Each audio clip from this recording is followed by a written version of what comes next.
সবাই মিলে একবার বলি আল্লাহু আকবার। এই আওয়াজ দিয়ে হবে না, আল্লাহর বান্দার মতো জোশ হোসাইনি জজবা নিয়ে বলতে হবে আল্লাহু আকবার। নারে তাকবীর, নারে রিসালাত, নারে হায়দারি, শাহিনশাহে মদিনা। আল্লাহ তাআলা আজকের মাহফিল কি কবুল করুন, পড়েন আমিন। আমাদের হাজিরি কি কবুল করুন, পড়েন আমিন। সর্বপ্রথম আবার আল্লাহর শুকরিয়া জানাই যে রব্বুল আলামিন মালিকে কুল্লি শাইইন আপনাকে আমাকে এমন একটি জান্নাতের বাগিচায় আসার এবং বসার তৌফিক দিয়েছেন, পড়েন সুবহানাল্লাহ। আলী রাদিয়াল্লাহু তাআলা আনহুকে জিজ্ঞেস করা হয়েছিল যে এমন কোন দ্বীনে ইলমি মসজিদ যদি হয় এর বারাকাটা কি, ফজিলত কি, মা হুয়াল ফাদাইল। আলী রাদিয়াল্লাহু তাআলা আনহু বলেছিলেন মাজালিসুল ইলম রাওদাতুন মিন রিয়াদিল জান্নাহ, অর্থাৎ প্রত্যেকটা ইলমের মজলিস মাহফিল এক একটা জান্নাতের টুকরা। এমন জান্নাতের টুকরা আমাদের নসিব করেছেন যে আল্লাহ পাক, তিনার দরবারে শুকরিয়া আদায় করি। উচ্চ সুরে পড়ি আল্লাহু আকবার, আরো জোরে পড়ি আলহামদুলিল্লাহ। এরপর অসংখ্য মিনিট দরুদ ও সালাম প্রেরণ করছি আমার আপনার সকলের কলিজার টুকরা নবী নবী দুজাহা রাসূল আকরাম নূরে মুজাসসাম রাসূলুল্লাহ সাল্লাল্লাহু তাআলা আলাইহি ওয়াসাল্লামের প্রতি যে হাবিবে কিবরিয়া নবী পৃথিবীতে আসার কারণে আমরা আপনারা সবাই সৃষ্টি হয়েছি। আল্লাহ নবী সাল্লাল্লাহু আলাইহি ওয়াসাল্লাম মদিনা নিয়ে গিয়েছেন, যে মদিনা আপনার আমার জন্য জান্নাতের শাফাআতের সার্টিফিকেট হয়ে যায়। সুবহানাল্লাহ। এইজন্য ওই নবীর প্রতি দরুদ প্রেরণ করব। সবাই মন থেকে পড়েন সালাতু ইয়া রাসূলুল্লাহ আলাইকুম সালামু ইয়া হাবিবাল্লাহ আলাইকুম সালাতু ইয়া রাসূলুল্লাহ আলাইকুম সালামু ইয়া হাবিবাল্লাহ আলাইকুম। প্যারা হাজির, আজকে আমাকে রিকোয়েস্ট করা হয়েছে আমি যেন আহলে বাইত শুহাদায়ে কারবালা নিয়ে কথা বলি। তবে আহলে বাইত এবং শুহাদায়ে কারবালার পূর্বে কিছুটা আজমাতে মুস্তাফা, সানায়ে মুস্তাফা, রিফাআতে মুস্তাফা বর্ণনা করে নিতে চাই। কারণ যে মজলিসের মধ্যে আমার মুস্তাফা, আমার হাবিবে কিবরিয়া সানাখানি হয়ে যায়, ওই মজলিসটা আর মজলিস থাকে না, ওই মজলিসটাকে আল্লাহ তাআলা মকবুল কবুলিয়ত দান করে দেয়। সুবহানাল্লাহ। আপনারা সবাই কি আমার ভাষা বুঝতে পারছেন? আল্লাহ নবী বলেন মান যারা কবরি ওয়াজাবাত লাহু শাফাআতি। উম্মতকে একবারের জন্য তুমি শুধু যাই না নাও, যত বড় পাপিষ্ঠ হও, তুমি আসমান থেকে জমিন পর্যন্ত সাগর পরিমাণ পাপ নিয়ে আমার দরবারে আসো, একবারের জন্য যদি তুমি আমার রওজা জিয়ারত করো, ওয়াজাবাত লাহু শাফাআতি, তোমার উপহার হবে আমি নবীর শাফাআত। যেই শাফাআত মানে হচ্ছে তোমাকে আমি জান্নাতের গ্যারান্টি দিয়ে দিলাম, কিয়ামতের মাঠে দাঁড়াবা, আমি সুপারিশ করে সব গুনাহ ক্ষমা করিয়ে তোমাকে জান্নাতে পাঠিয়ে দেব। সুবহানাল্লাহ। হাবিবে খুদা তিনি আমার নবী কমলি ওয়ালা, ঠিক না? তারি প্রেমেতে মন হয়েছে উতালা, তারি বিরহে দু চোখ, তারি বিরহে দু চোখ অশ্রু ঝরায়। চলো নবীজির জান্নাতে মদিনাতে যাই, চলো নবীজির জান্নাতে মদিনাতে যাই। নবী হায়াতুন নবী জাহানো মনে আলোকিত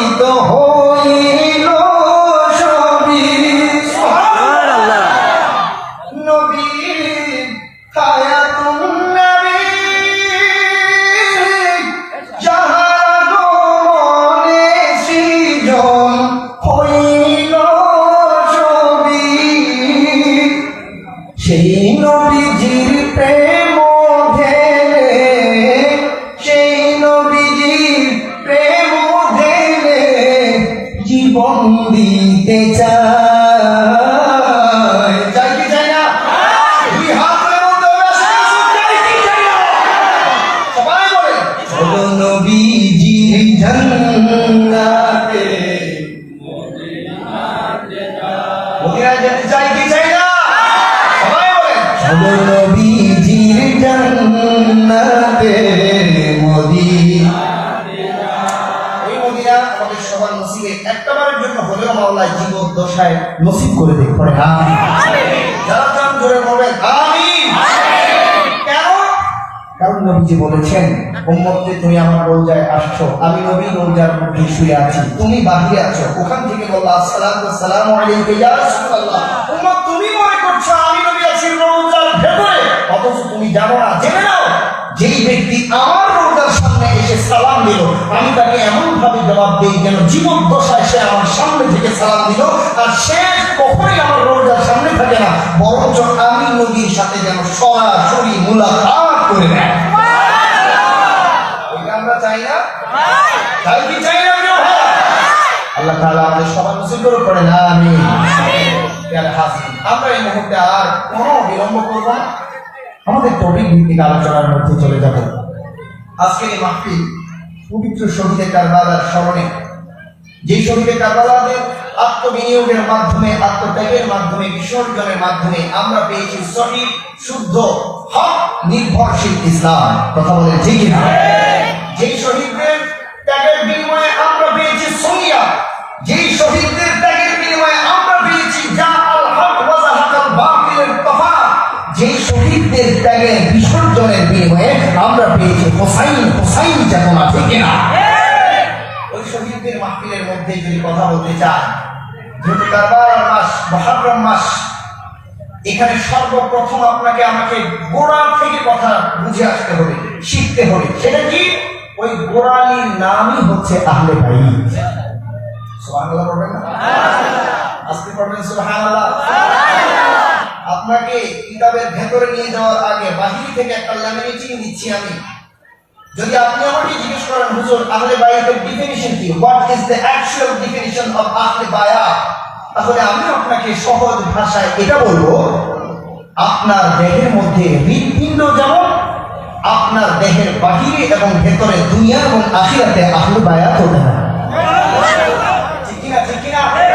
একজন বান্দা যখন আহলে বাইত থেকে ছুটে যায়, ওই ব্যক্তির রাসূল ছুটে যায়, ওই ব্যক্তির কোরআন ছুটে যায়, ওই ব্যক্তির হাদিস ছুটে যায়, ওই ব্যক্তির রব ছুটে যায়, ওলি আউলিয়াতুল ছুটে যায়, ওই ব্যক্তির ইমাম ছুটে যায়, আকীদা ছুটে যায়, ওই ব্যক্তির মধ্য থেকে তাকওয়া সরে যায়, ওই ব্যক্তিটা মুমিনের কাতারে থাকলেও মুমিনের কাতার থেকে বের হয়ে মুনাফিকের কাতারে চলে যায়। কিন্তু একজন আহলে বাইতের সাথে যখন তার মহব্বত থাকে, ওই মহব্বতের কারণে ওই ব্যক্তি যদি সাধারণ একেবারে বেঈমান আবিদ হয়ে থাকে, তাহলে ওই ব্যক্তির মধ্যে সরাসরি আল্লাহ এবং আল্লাহর রাসূলের ভালোবাসা পর্যন্ত চলে আসে।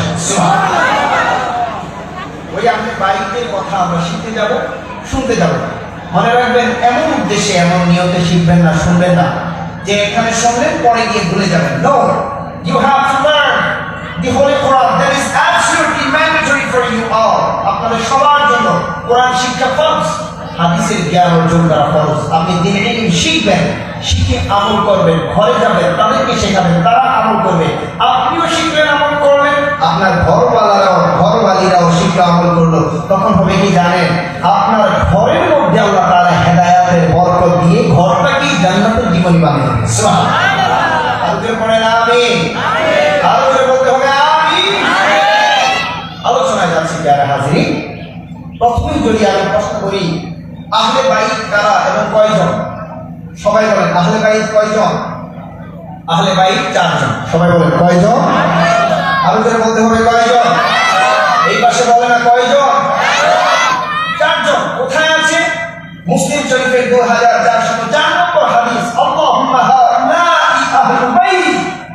নবীজি সাল্লাল্লাহু আলাইহি ওয়াসাল্লাম একদিন হযরত আলী রাদিয়াল্লাহু তাআলা আনহুকে ডেকে কাছে আনলেন এবং আম্মা জান ফাতিমা যাহরা রাদিয়াল্লাহু তাআলা আনহাকে ডেকে কাছে আনলেন। ইমাম হুসাইন রাদিয়াল্লাহু তাআলা আনহুকে ডাকলেন, ইমাম হাসান রাদিয়াল্লাহু তাআলা আনহুকে ডাকলেন। এই চারজনকে কাছে আনলেন, আনার পর সাহাবীরা দেখলেন, সাহাবীরা উদ্দেশ্যে নবীজি বলছেন এবং আল্লাহকে সাক্ষ্য রেখে বলছেন, ও মাওলা, এই হলো আমার আহলে বাইত। সুবহানাল্লাহ, আল্লাহু বলেন সুবহানাল্লাহ। ও মাওলা, এই আহলে বাইতকে আমি নবী ভালোবাসি, তুমিও ভালোবাসো। যারাই আমার আহলে বাইতকে ভালোবাসবে, আমি নবী দোয়া করে দিলাম, ওই উম্মতকেও আল্লাহ তুমি দুনিয়া আখিরাতে ভালোবাসা দান করে দিও। প্যারা হাজির, গভীর মনোযোগ। আহলে বাইত সম্পর্কে সংক্ষেপে জেনে আমরা আমাদের মূল আলোচনায় ঢুকে যাব।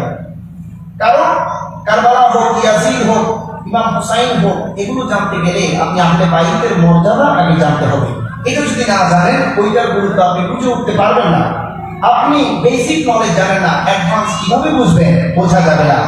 তো সেই আহলে বাইত সম্পর্কে যদি বলতে চাই, কোরআন কারীমের মধ্যে আল্লাহ তাআলা আমার নবীকে শিখাচ্ছেন, কুল লা আসআলুকুম আলাইহি আজরা ইল্লাল মাওয়াদ্দাতা ফিল কুরবা। সুবহানাল্লাহ বলেন, আর জোরে পড়তে হবে সুবহানাল্লাহ। তাফসীরের মধ্যে এসেছে, আমার আল্লাহ তাআলা তিনার হাবিবকে বলছেন, কুল, ও মাহবুব, আমি আল্লাহ আপনাকে শিখাচ্ছি, আপনি আপনার উম্মতকে শিখান, বলে দেন, জানিয়ে দেন, আল্লাহ কি জানাবো, লা আসআলুকুম আলাইহি আজরা, বলেন আমি নবী তোমাদের কাছ থেকে আমার হেদায়েতের বিনিময়ে কোনো পারিশ্রমিক চাই না। আমি নবী, আমি যে তোমাদেরকে রহমত দিলাম, ওয়া আরসালনাকা ইল্লা রাহমাতাল লিল আলামিন, সমস্ত বিশ্ব ব্রহ্মাণ্ডের জন্য আমি নবী যে রহমত হয়ে আসলাম, উম্মত এর বিনিময়ে কিছু চাই না।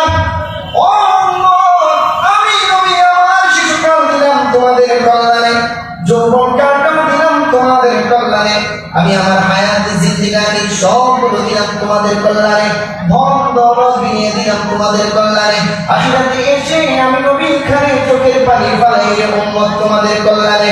আবার কিয়ামতের মাঠে, আবার কবরে, মিজানে পুলসিরাতে যখন তোমরা আটকে যাবা, ওই সময় আমি নবী তোমাদের পাশে দাঁড়াবো তোমাদের কল্যাণে। এর বিনিময়ে দুনিয়ার এবং আখিরাতের কোনো কিছুই আমি চাই না রে উম্মত, শুধুমাত্র একটা বিষয়, একটা জিনিস চাই, ওইটাই হলো এর বিনিময়ে তোমরা উম্মত আমার আহলে বাইতকে ভালোবাসো। আপনারা বলেন সুবহানাল্লাহ। এই কথা নবীকে শিখাইয়া দিয়েছে কে? আল্লাহ। বুঝে শুনে জবাব দিতে হবে, কে? আল্লাহ। হয় নাই, জোরে বলেন কে? আল্লাহ। সত্য না মিথ্যা? জোরে বলেন সত্য না মিথ্যা? কোরআনে আছে না নাই? আমার নবী কিন্তু চাই না ভাই, আল্লাহ তাআলা নিজে নবীকে শিখিয়ে দিয়েছেন, ও নবী আপনি বলেন কেন আল্লাহ, আমি কেন বলবো? ও নবী, আপনি তো আপনার জীবনের সব দিয়েছেন উম্মতের জন্য, আমি আল্লাহ আপনাকে ভালোবাসার উপহার স্বরূপ আপনার আহলে বাইতের ভালোবাসা নিয়ে দিলাম। এই জন্য যদি কোনো মুনাফিক আপনার হাদিসের উপর সন্দেহ করে, এই জন্য আমি আল্লাহ কোরআনের মধ্যে আয়াত নাযিল করলাম, যখনই আপনি ঘোষণা দিবেন আপনার আহলে বাইতকে ভালোবাসা আমার বান্দাদের, আপনার উম্মতের জন্য ফরজ হয়ে যাবে। ওই আহলে বাইতের ভালোবাসা হৃদয় থেকে আমরা চাই কি চাই না? দুই হাত তুলে বলেন, চাই কি চাই না? আল্লাহ তাআলা কবুল করুন, বলেন আমিন। যারা হাজির, বুঝতে পারলাম আয়াত আছে কোরআনে, আল্লাহ শিখিয়ে দিয়েছেন, বলিয়ে দিয়েছেন আমার নবীকে, আপনার আমার কাছে কিয়ামত পর্যন্ত সব উম্মতে মুহাম্মাদির কাছে। সুবহানাল্লাহ, আল্লাহ বলেন সুবহানাল্লাহ। প্রমাণ আছে কোরআনে, জানতে পেরেছি আপনি এবং আমি, শিখিয়ে দিয়েছেন আল্লাহ তাআলা। এবার আপনি আমার জবাব দেন, এই আয়াতের উপর আমল করা আপনার আমার জন্য ফরজ নাকি নফল? আবার জোরে বলেন, ফরজ না নফল? যখন আল্লাহ তাআলা কোনো হুকুম দিয়ে দেয়, কোনো উদ্দেশ্য বাতলিয়ে দেয়, কান বুঝিয়ে দেয়, শিক্ষা দিয়ে দেয়, যখন আল্লাহ তাআলা তার বান্দাকে কোনো উপদেশ কোরআনের মধ্যে হুকুম ঘোষণা করে দেয়, তখন ওই উম্মতের জন্য, ওই বান্দার জন্য ফরজ হয়ে যায় আমল করা। যেহেতু আহলে বাইতের ব্যাপারে আল্লাহ শিখিয়ে দিয়েছেন, আল্লাহ জানিয়ে দিয়েছেন, আয়াত নাযিল করে দিয়েছেন, এই আয়াত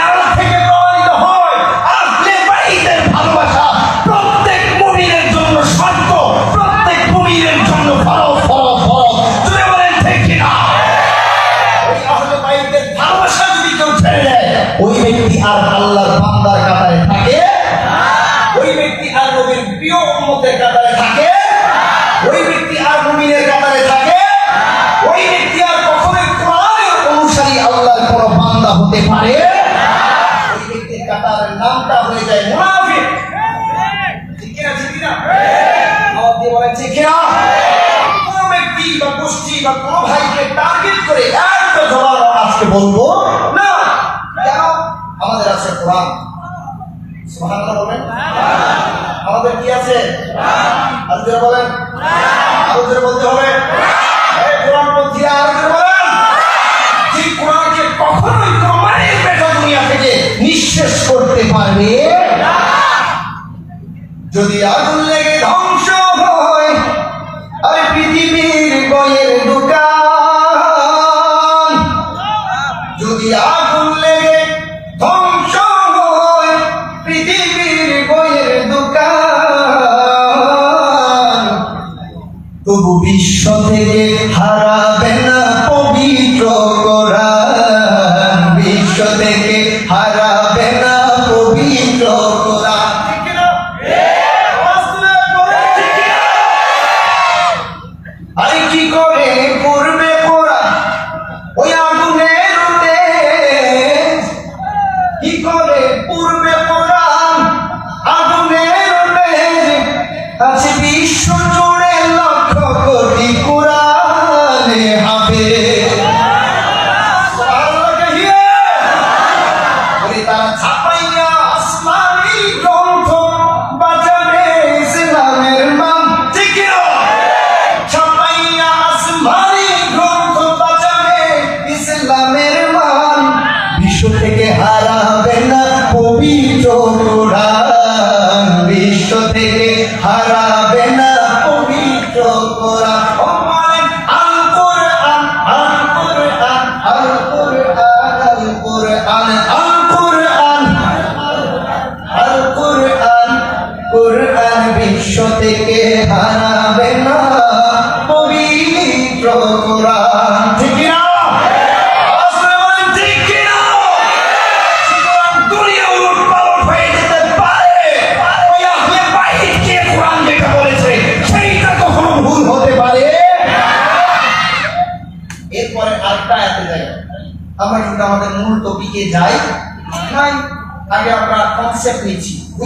we are having concept to learn, to understand, to be comprehended on this topic। এই বিষয়ে আমরা ভালোভাবে বোঝ জ্ঞান অর্জনের জন্য যে জ্ঞানটা আগে দরকার ওইটা আমি শিখতেছি। ঠিক না? শুরু সময় আপনি পারেন না, কখন পারেন না, আপনাকে যদি খাতা দেয় লিখেন জীবনে সম্ভব? যদি কোনো ব্যক্তিরে দেয় জীবনে সে লিখতে পারবে? তাহলে বাইরে তার মাথায় যদি বম ফাটায় দেয় তার ভিতর থেকে এক কলম বের হবে? কারণ সে শুরু সময়ই পারে না। আপনি দাঁড়াতেই পারেন না, দৌড়াবেন কিভাবে? আর যদি লাভের মধ্যে নাম দেন তাহলে তো ঠ্যাং ভাইয়া আরামসে ঘরে চলে যাবে, হসপিটালে যেতে হবে। ওই যে শুরু সময় বেসিক নলেজ, ওই জিনিসটা আমরা প্রথমে ধারণা নিচ্ছি। আহলে বাইতটা একটা কোরআনের আয়াত চলে গেল, দেখেন বুঝে শুনে দেখেন। আমরা সবাই ইমানের গ্যারান্টি চাই কি চাই না? কে কে চান না হাত তুলুন। বুঝে শুনে মনোযোগ লাগাতে হবে, কারণ কথা বলছি কোরআন সুন্নাহ থেকে। আজকে রেকর্ড হচ্ছে, যদি কোনো ভাইয়ের মনে হয় আমার কোনো কথা আপত্তি বা কোনো একটা কথা আমি বানিয়ে চলিয়ে বাংলা বলছি, সাথে সাথে আমাকে ধরবেন, আমি অনুমতি দিয়ে দিলাম। আর যদি মনে হয় না এই অভম যে কথাগুলো বলছি বিশুদ্ধ রেওয়ায়েতে, বিশুদ্ধ তাফসীরে, বিশুদ্ধ ব্যাখ্যা, তাহলে মনোযোগ দিয়ে শুনবেন। অনুরোধ আপনি শিখেন, আপনি হেদায়েত পাবেন, আমিও পাবো। এই পুরো মজলিসকে আল্লাহ তাআলা কবুল করে নেবেন, বলেন আমিন। এবার আসেন, ইমানের গ্যারান্টি চাই কি চাই না? কে কে চাই একটু হাতটা তোলেন। সবাই বলে চাই কি চাই না? আল্লাহকে দেখে চাই কি চাই না? উচ্চ স্বরে বলেন আল্লাহু আকবার। ইয়া রাসূলুল্লাহ, ইয়া হুসাইন, সুহাদায়ে কারবালা। যদি ইমানের গ্যারান্টি চান তাহলে নিয়ে যান হাদিস। তিরমিজি শরীফের হাদিস 3786 নম্বর হাদিস। নাম্বারটা আবার বলি, 3786। কত? সবাই মুখস্থ করেন, 3786 এই মুহূর্তে মোবাইলে সার্চ দিয়ে আশা করি আপনি পেয়ে যাবেন। অনলাইনে এখন সিয়াসি তারকিটা অ্যাভেলেবল আছে। তো 3786 নম্বর হাদিসে কি আছে? আমার নবী বলছেন সাহাবীদের উদ্দেশ্যে, উম্মতের উদ্দেশ্যে, তাবেঈদের উদ্দেশ্যে, তাবেঈদের উদ্দেশ্যে, আইম্মায়ে মুজতাহিদিনদের উদ্দেশ্যে, আলেমদের উদ্দেশ্যে, দাঈ মাবিদের উদ্দেশ্যে, নারীদের উদ্দেশ্যে, পুরুষদের উদ্দেশ্যে, একেবারে জীর্ণ শীর্ণ সমস্ত মানবকুলের উদ্দেশ্যে, এই উম্মত মনে রেখো, তোমাদের মধ্যে আমি দুইটা সম্পদ দিয়ে যাচ্ছি। কয়টা? দুইটা। বলেন সবাই কয়টা? দুইটা। এই পাশে কয়টা? দুইটা। বলেন কয়টা? দুইটা।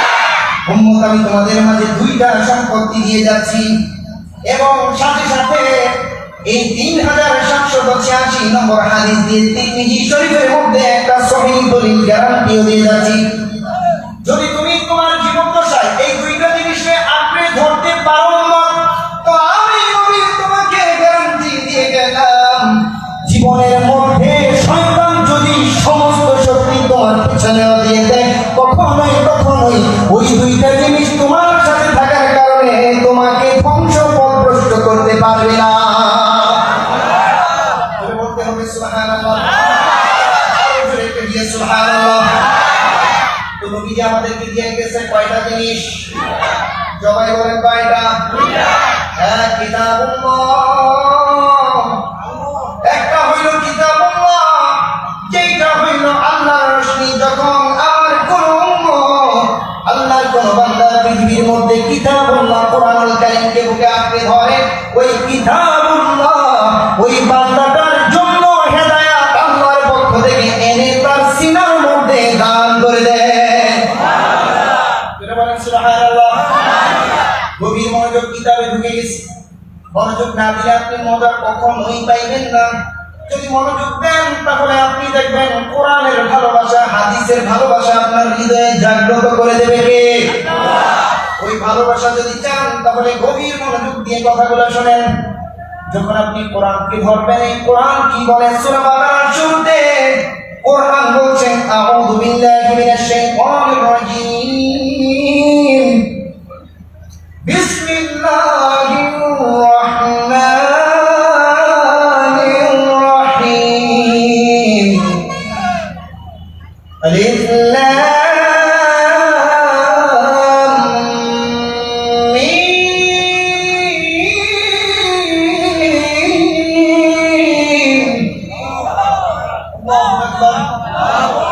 সর্বপ্রথম সূরা বাকারার শুরুতে কোরআন বলে আলিফ লাম মিম। ও মাওলা, এইটা আবার কেমন আয়াত? তিনটা অক্ষর, কোনো ব্যাখ্যা নাই, শব্দের অর্থ নাই। যেই কিতাবের মধ্যে খুঁজি ওই কিতাবের মধ্যেই সর্বশেষ অর্থ পাওয়া যায়। আ'লামু রাসূলুল্লাহ আল্লাহ ওয়া রাসূলুহু আ'লাম, আল্লাহ এবং রাসূল জানে, আর কেউ জানে না। ও মাওলা, এইটা কেমন আবার আয়াত? কিতাব বলে এটা হইল হরফুল মুকাত্তাআত। যে হরফুল মুকাত্তাআত দিয়ে আল্লাহ বান্দার মাঝে পরিচিত করিয়েছেন এমন এমন মেসেজ, এমন এমন চিঠি থাকবে আমার নবীর কাছে, ভালোবাসার চিহ্ন, যেটা আমি এবং আমার নবী ছাড়া কেউ বুঝবে না। এগুলো অর্থ কেউ জানেন? আলিফ লাম মিমের অর্থ কেউ বলতে পারবে? সর্বোচ্চ কিতাব তাফসীরের গ্রন্থে যদি আপনি যান, সেখানে গিয়ে আপনি ফলাফল পাবেন আল্লাহু ওয়া রাসূলুহু আ'লাম, আল্লাহ এবং আল্লাহর রাসূল জানেন, আমরা কেউ জানি না। তো এই যে আয়াত, এটা দিয়ে আল্লাহ কি বুঝাইছে? এটা দিয়ে আল্লাহ বুঝাইছে বান্দারে কোরআন তোমাদেরকে দিছি, কিন্তু এই কোরআনের মধ্যে পার্সোনাল আমার আর আমার নবীর ভালোবাসার কিছু কিছু আয়াত থাকবে, মেসেজ থাকবে, কথা থাকবে, শব্দ থাকবে, ট্রিক্স অফ বালাগ। যখন আমি আমার রাসূলের সাথে ভালোবাসা আদান প্রদান করবো, কিছু কিছু সাইন আমি কোরআনেও রাখবো। ওইটা দেখে দেখে দেখে দেখে শিক্ষা দিবা যে আমার রাসূলের সাথে আমার ভালোবাসা কত ঊর্ধ্বে, কত বেশি, কত করে। যখন তুমি আমার রাসূলকে ভালোবেসে ফেলবা, ওইটার অর্থ জানো আর না জানো, ওইটার কিন্তু ভালোবাসা আমি তোমার সিনায় দান করে দেব। বলেন সুবহানাল্লাহ। ওই নবীর ভালোবাসা চাই কি চাই না? হাজরিন, এরপরে কোরআন বলছেন যালিকাল কিতাব লা রাইবা ফীহি, there is no doubt, no point of view doubt, কোন ধরনের পয়েন্ট অফ ভিউ নাই, কোন ধরনের সুযোগ নাই ডাউট করা। একদম পক্কা সত্য, একেবারে 100 নির্ভেজাল, পিউরিফাইড সত্য হতে পারে তার সম্পূর্ণটা কোরআনের মধ্যে রয়েছে। সুবহানাল্লাহ। এরপরে আল্লাহ তাআলা পরের আয়াতে বলছেন হুদাল লিল মুত্তাকিন, এটা মুত্তাকিদের জন্য হেদায়েত স্বরূপ, হেদায়েত আনে দেনে ওয়ালা। সুবহানাল্লাহ বলবেন না? আর যারা বলেন সুবহানাল্লাহ। কিরকম কিরকম কিরকম? যেই সমস্ত আল্লাহর বান্দারা ওই যে 3786 নম্বর তিরমিজির হাদিস, দুইটা জিনিস, কিতাবুল্লাহ এবং আরেকটা ওয়াইদরাতি আহলা বাইতি, আমার আহলে বাইত, ওই কিতাবুল্লাহর হুকুম থেকে যেই সমস্ত আল্লাহর বান্দারা এসে এই কিতাবকে গ্রহণ করবে, তাকওয়াবান হবে, ওই কিতাব তাদেরকে আল্লাহর পক্ষ থেকে হেদায়েত এনে সিনায় দিয়ে আল্লাহর বান্দা থেকে জিন্দাবলী বন্ধুতে রূপান্তর করে দেবে। সুবহানাল্লাহ। এমন ওই আমরা হতে চাই কি চাই না? বলেন চাই কি চাই না? চাইলে কোরআনের গ্রহণযোগ্যতা মানার তাআতের দরকার আছে না নাই? নবীর হাদিস মানার দরকার আছে না নাই? অনুরোধ করছি মনোযোগ দিয়ে শুনবেন। যদি মনোযোগ না দেন আমার প্রত্যেকটা কথা আপনার কাছে বিরক্তিকর মনে হবে, বেটা ইচ্ছা হবে না, কাহিনী হবে না, কি কর। আর আপনি যদি মনোযোগ দেন আমি আপনাকে ওয়াদা দিতে পারি কোরআন সুন্নাহর ভালোবাসায় আপনাকে ডুবিয়ে দিতে পারবো ইনশাআল্লাহ। ইনশাআল্লাহ। ওই ভালোবাসায় ডুবতে চান কি চান না? তাহলে যারা বলেন ইনশাআল্লাহ। তাহলে কিতাব থেকে আমরা বুঝতে পারলাম নবীজি গ্যারান্টি দিচ্ছেন ইমানের দুইটা জিনিস ধরো, একটা হইল কোরআন, তুমি ধর্মা আল্লাহর পক্ষ থেকে হেদায়েত এনে তোমার সিনায় দিয়ে দিবে। আর আরেকটা কি? নবীজি এবার বলছে ওয়াইদরাতি আহলা বাইতি, আরেকটা হলো আমি নবীর আহলে বাইত, আমার আলী, আমার ফাতিমা, আমার হাসান, আমার হোসাইন, তোমরা উম্মত জেনে রাখো এই দুইটার কোনোটা যদি বাদ দিয়ে আমার কাছে আসো উম্মত হতে পারবে না, আল্লাহর বান্দাও হতে পারবে না, বলেই তো দূরের কথা মুনাফিক হয়ে যাবা। আর দুইটাকে যদি লালন করে গ্রহণ করে আমি নবীর কাছে আসতে পারো তো এই হাদিস দিয়ে আমি গ্যারান্টি দিয়ে গেলাম দুনিয়ায় থাকতে তোমরাই হওয়া সর্বশ্রেষ্ঠ ইমানদার, আমার প্রিয় উম্মত, আল্লাহর প্রিয় বান্দা। চিৎকার দিয়ে বলি সুবহানাল্লাহ। এর হাজরিন, এই হাদিসটা সর্বোচ্চ সহিহ হাদিস। আলহামদুলিল্লাহ পড়েন। তিরমিজি শরীফের হাদিস। যখন আহলে বাইতের ভালোবাসা আপনি রাখবেন ইমানের গ্যারান্টি নবীজির কাছ থেকে পেয়ে যাবেন। যখন আহলে বাইত আপনি বাদ দিয়ে দেবেন তো বেঈমান হওয়াটাও মুহূর্তের জন্য আর লেট হবে। আমরা ইমানদার হতে চাই না বেঈমান হতে চাই? সবাই জোরে সোরে আওয়াজ দিয়ে বলতে হবে কি হতে চাই? ইমানদার হতে চাই। কে কি হাত তোলেন? নারে তাকবীর, নারে রিসালাত, নারে গাউসিয়া, শুহাদায়ে কারবালা। আল্লাহ তাআলা কবুল করুন, বলেন আমিন। ইয়া হাজিরিন, মনে রাখবেন আহলে বাইত সম্পর্কে যদি কথা বলতে চাই আমি আপনাকে চ্যালেঞ্জ করে বলতে পারি সারা রাত রেফারেন্স দিয়ে দিয়ে কথা বলতে পারবো, কিন্তু রাত শেষ হয়ে যাবে, আহলে বাইতের আলোচনা কখনো শেষ হবে না। কোরআনুল কারীম থেকে আরেকটা আয়াত দেখি আল্লাহ তাআলা কি বলছেন। আল্লাহ তাআলা কোরআনুল কারীমের মধ্যে বলছেন ইন্নামা ইউরিদুল্লাহ লিইউযহিবা আনকুমুর রিজসা আহলাল বাইতি ওয়া ইউতাহহিরাকুম তাতহীরা।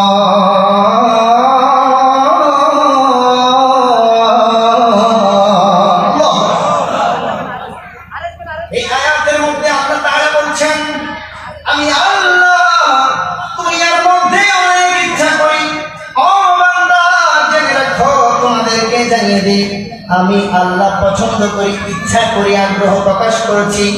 ও আল্লাহ আপনি কিসের আগ্রহ প্রকাশ করেন? বান্দারে পৃথিবীর মধ্যে আমার মাহবুবের কিছু আহলে বাইত আছে, এই চারজন আহলে বাইত সম্পর্কে আমি আল্লাহ তাদেরকে দুনিয়া আখিরাতে পবিত্র করতে চাই। সুবহানাল্লাহ। আর জোরে বলেন সুবহানাল্লাহ। আর জোরে পড়তে হবে সুবহানাল্লাহ।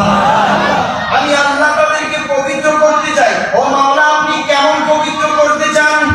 আল্লাহ তাআলা এই আয়াতের ব্যাখ্যায় কিতাবের মধ্যে এসেছে, কিতাবের লেখকরা বলছেন আল্লাহ তাআলা আহলে বাইতকে অপরাধ থেকে পবিত্র করতে চায়, আল্লাহ তাআলা আহলে বাইতকে নাপাক থেকে পবিত্র করতে চায়, গুনাহ থেকে পবিত্র করতে চায়, আল্লাহ তাআলা দিলের নেপাক থেকে তাদেরকে পবিত্র করতে চায়। এতটাই পবিত্র করতে চায় যতটা পবিত্র করলে ওই সিনাটা আমার আল্লাহর আরশে রূপান্তর হয়ে যায়। সুবহানাল্লাহ। আল্লাহ ওইটা পারে কি পারে না? ওই ক্ষমতা আল্লাহর আছে না নাই? সবাই আওয়াজ দিতে হবে আমাকে, আছে না নাই? যদি আপনাদের কি কষ্ট হচ্ছে? বুঝে শুনে আমাকে বলেন, আপনাদের কি কষ্ট হচ্ছে বাবা? যাদের কষ্ট হচ্ছে, যদি আপনারা আওয়াজ না দেন আমি ভাববো আপনাদের কষ্ট হচ্ছে, আলোচনা সংক্ষেপ করে ফেলবো। আর যদি আওয়াজ দেন, আমার অডিয়েন্স থেকে রেসপন্স আসে, আমি মনে করবো না আলহামদুলিল্লাহ আমার ভাইয়েরা বাবার কথাগুলো বুঝতে পারছে, তখন আমি কথা আরো এগিয়ে নেবো। বলেন ইনশাআল্লাহ।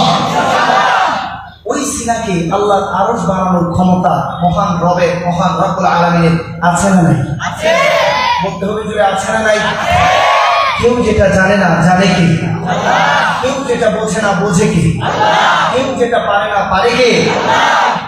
অসীম ক্ষমতা যার হাতের মুঠোয়, আরে যার নামে ছুটে চলে ঝড়ানো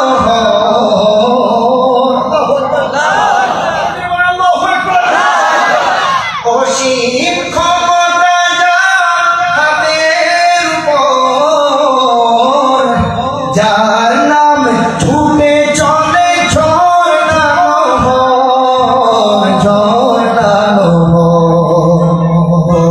বারে কেন হাত পাতলা, দরবারে কেন হাত পাতলা, প্রভুর প্রেমে মন সারা দাও না বান্দা, প্রভুর প্রেমে মন সারা দাও না, হৃদয়ের জানালাটা খুলে দাও না, হৃদয়ের কলবের জানালাটা খুলে দাও না, প্রভুর প্রেমে মন সারা দাও না বান্দা, প্রভুর প্রেমে মন সারা দাও না।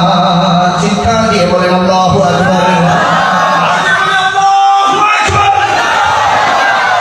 আল্লাহ তাআলা এই প্রত্যেকটা বান্দার হৃদয়ের কলবের ওই দরজা খুলে দিয়ে সেই কলবে আহলে বাইতের ভালোবাসার সাথে হেদায়েত নাযিল করে দেয়। বলেন আমিন। যারা হাজির, এরপরে আহলে বাইত সম্পর্কে আমি আর ছোট্ট একটা হাদিস কোট করতে চাই। এটাও তিরমিজি শরীফের হাদিস, তিরমিজি শরীফের 3789 নম্বর হাদিস। সবাই পড়েন সুবহানাল্লাহ। আমি আবারও বলছি, আমার সাথে সাথে বলেন 3000, সবাই বলতে হবে 3789।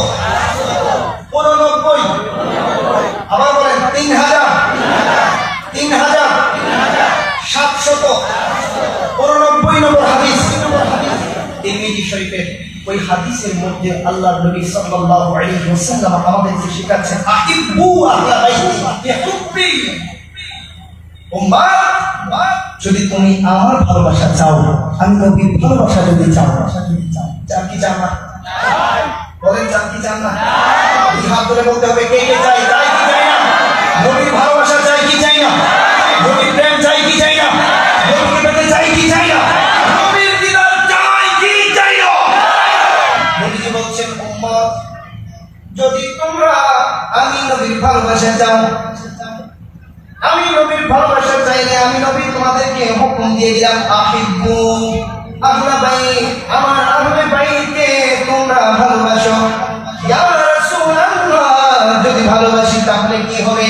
1 নম্বর, তুমি আমার আহলে বাইতকে ভালোবাসতে পারলে উম্মত আমি নবী নিজে তোমাকে ভালোবাসবো।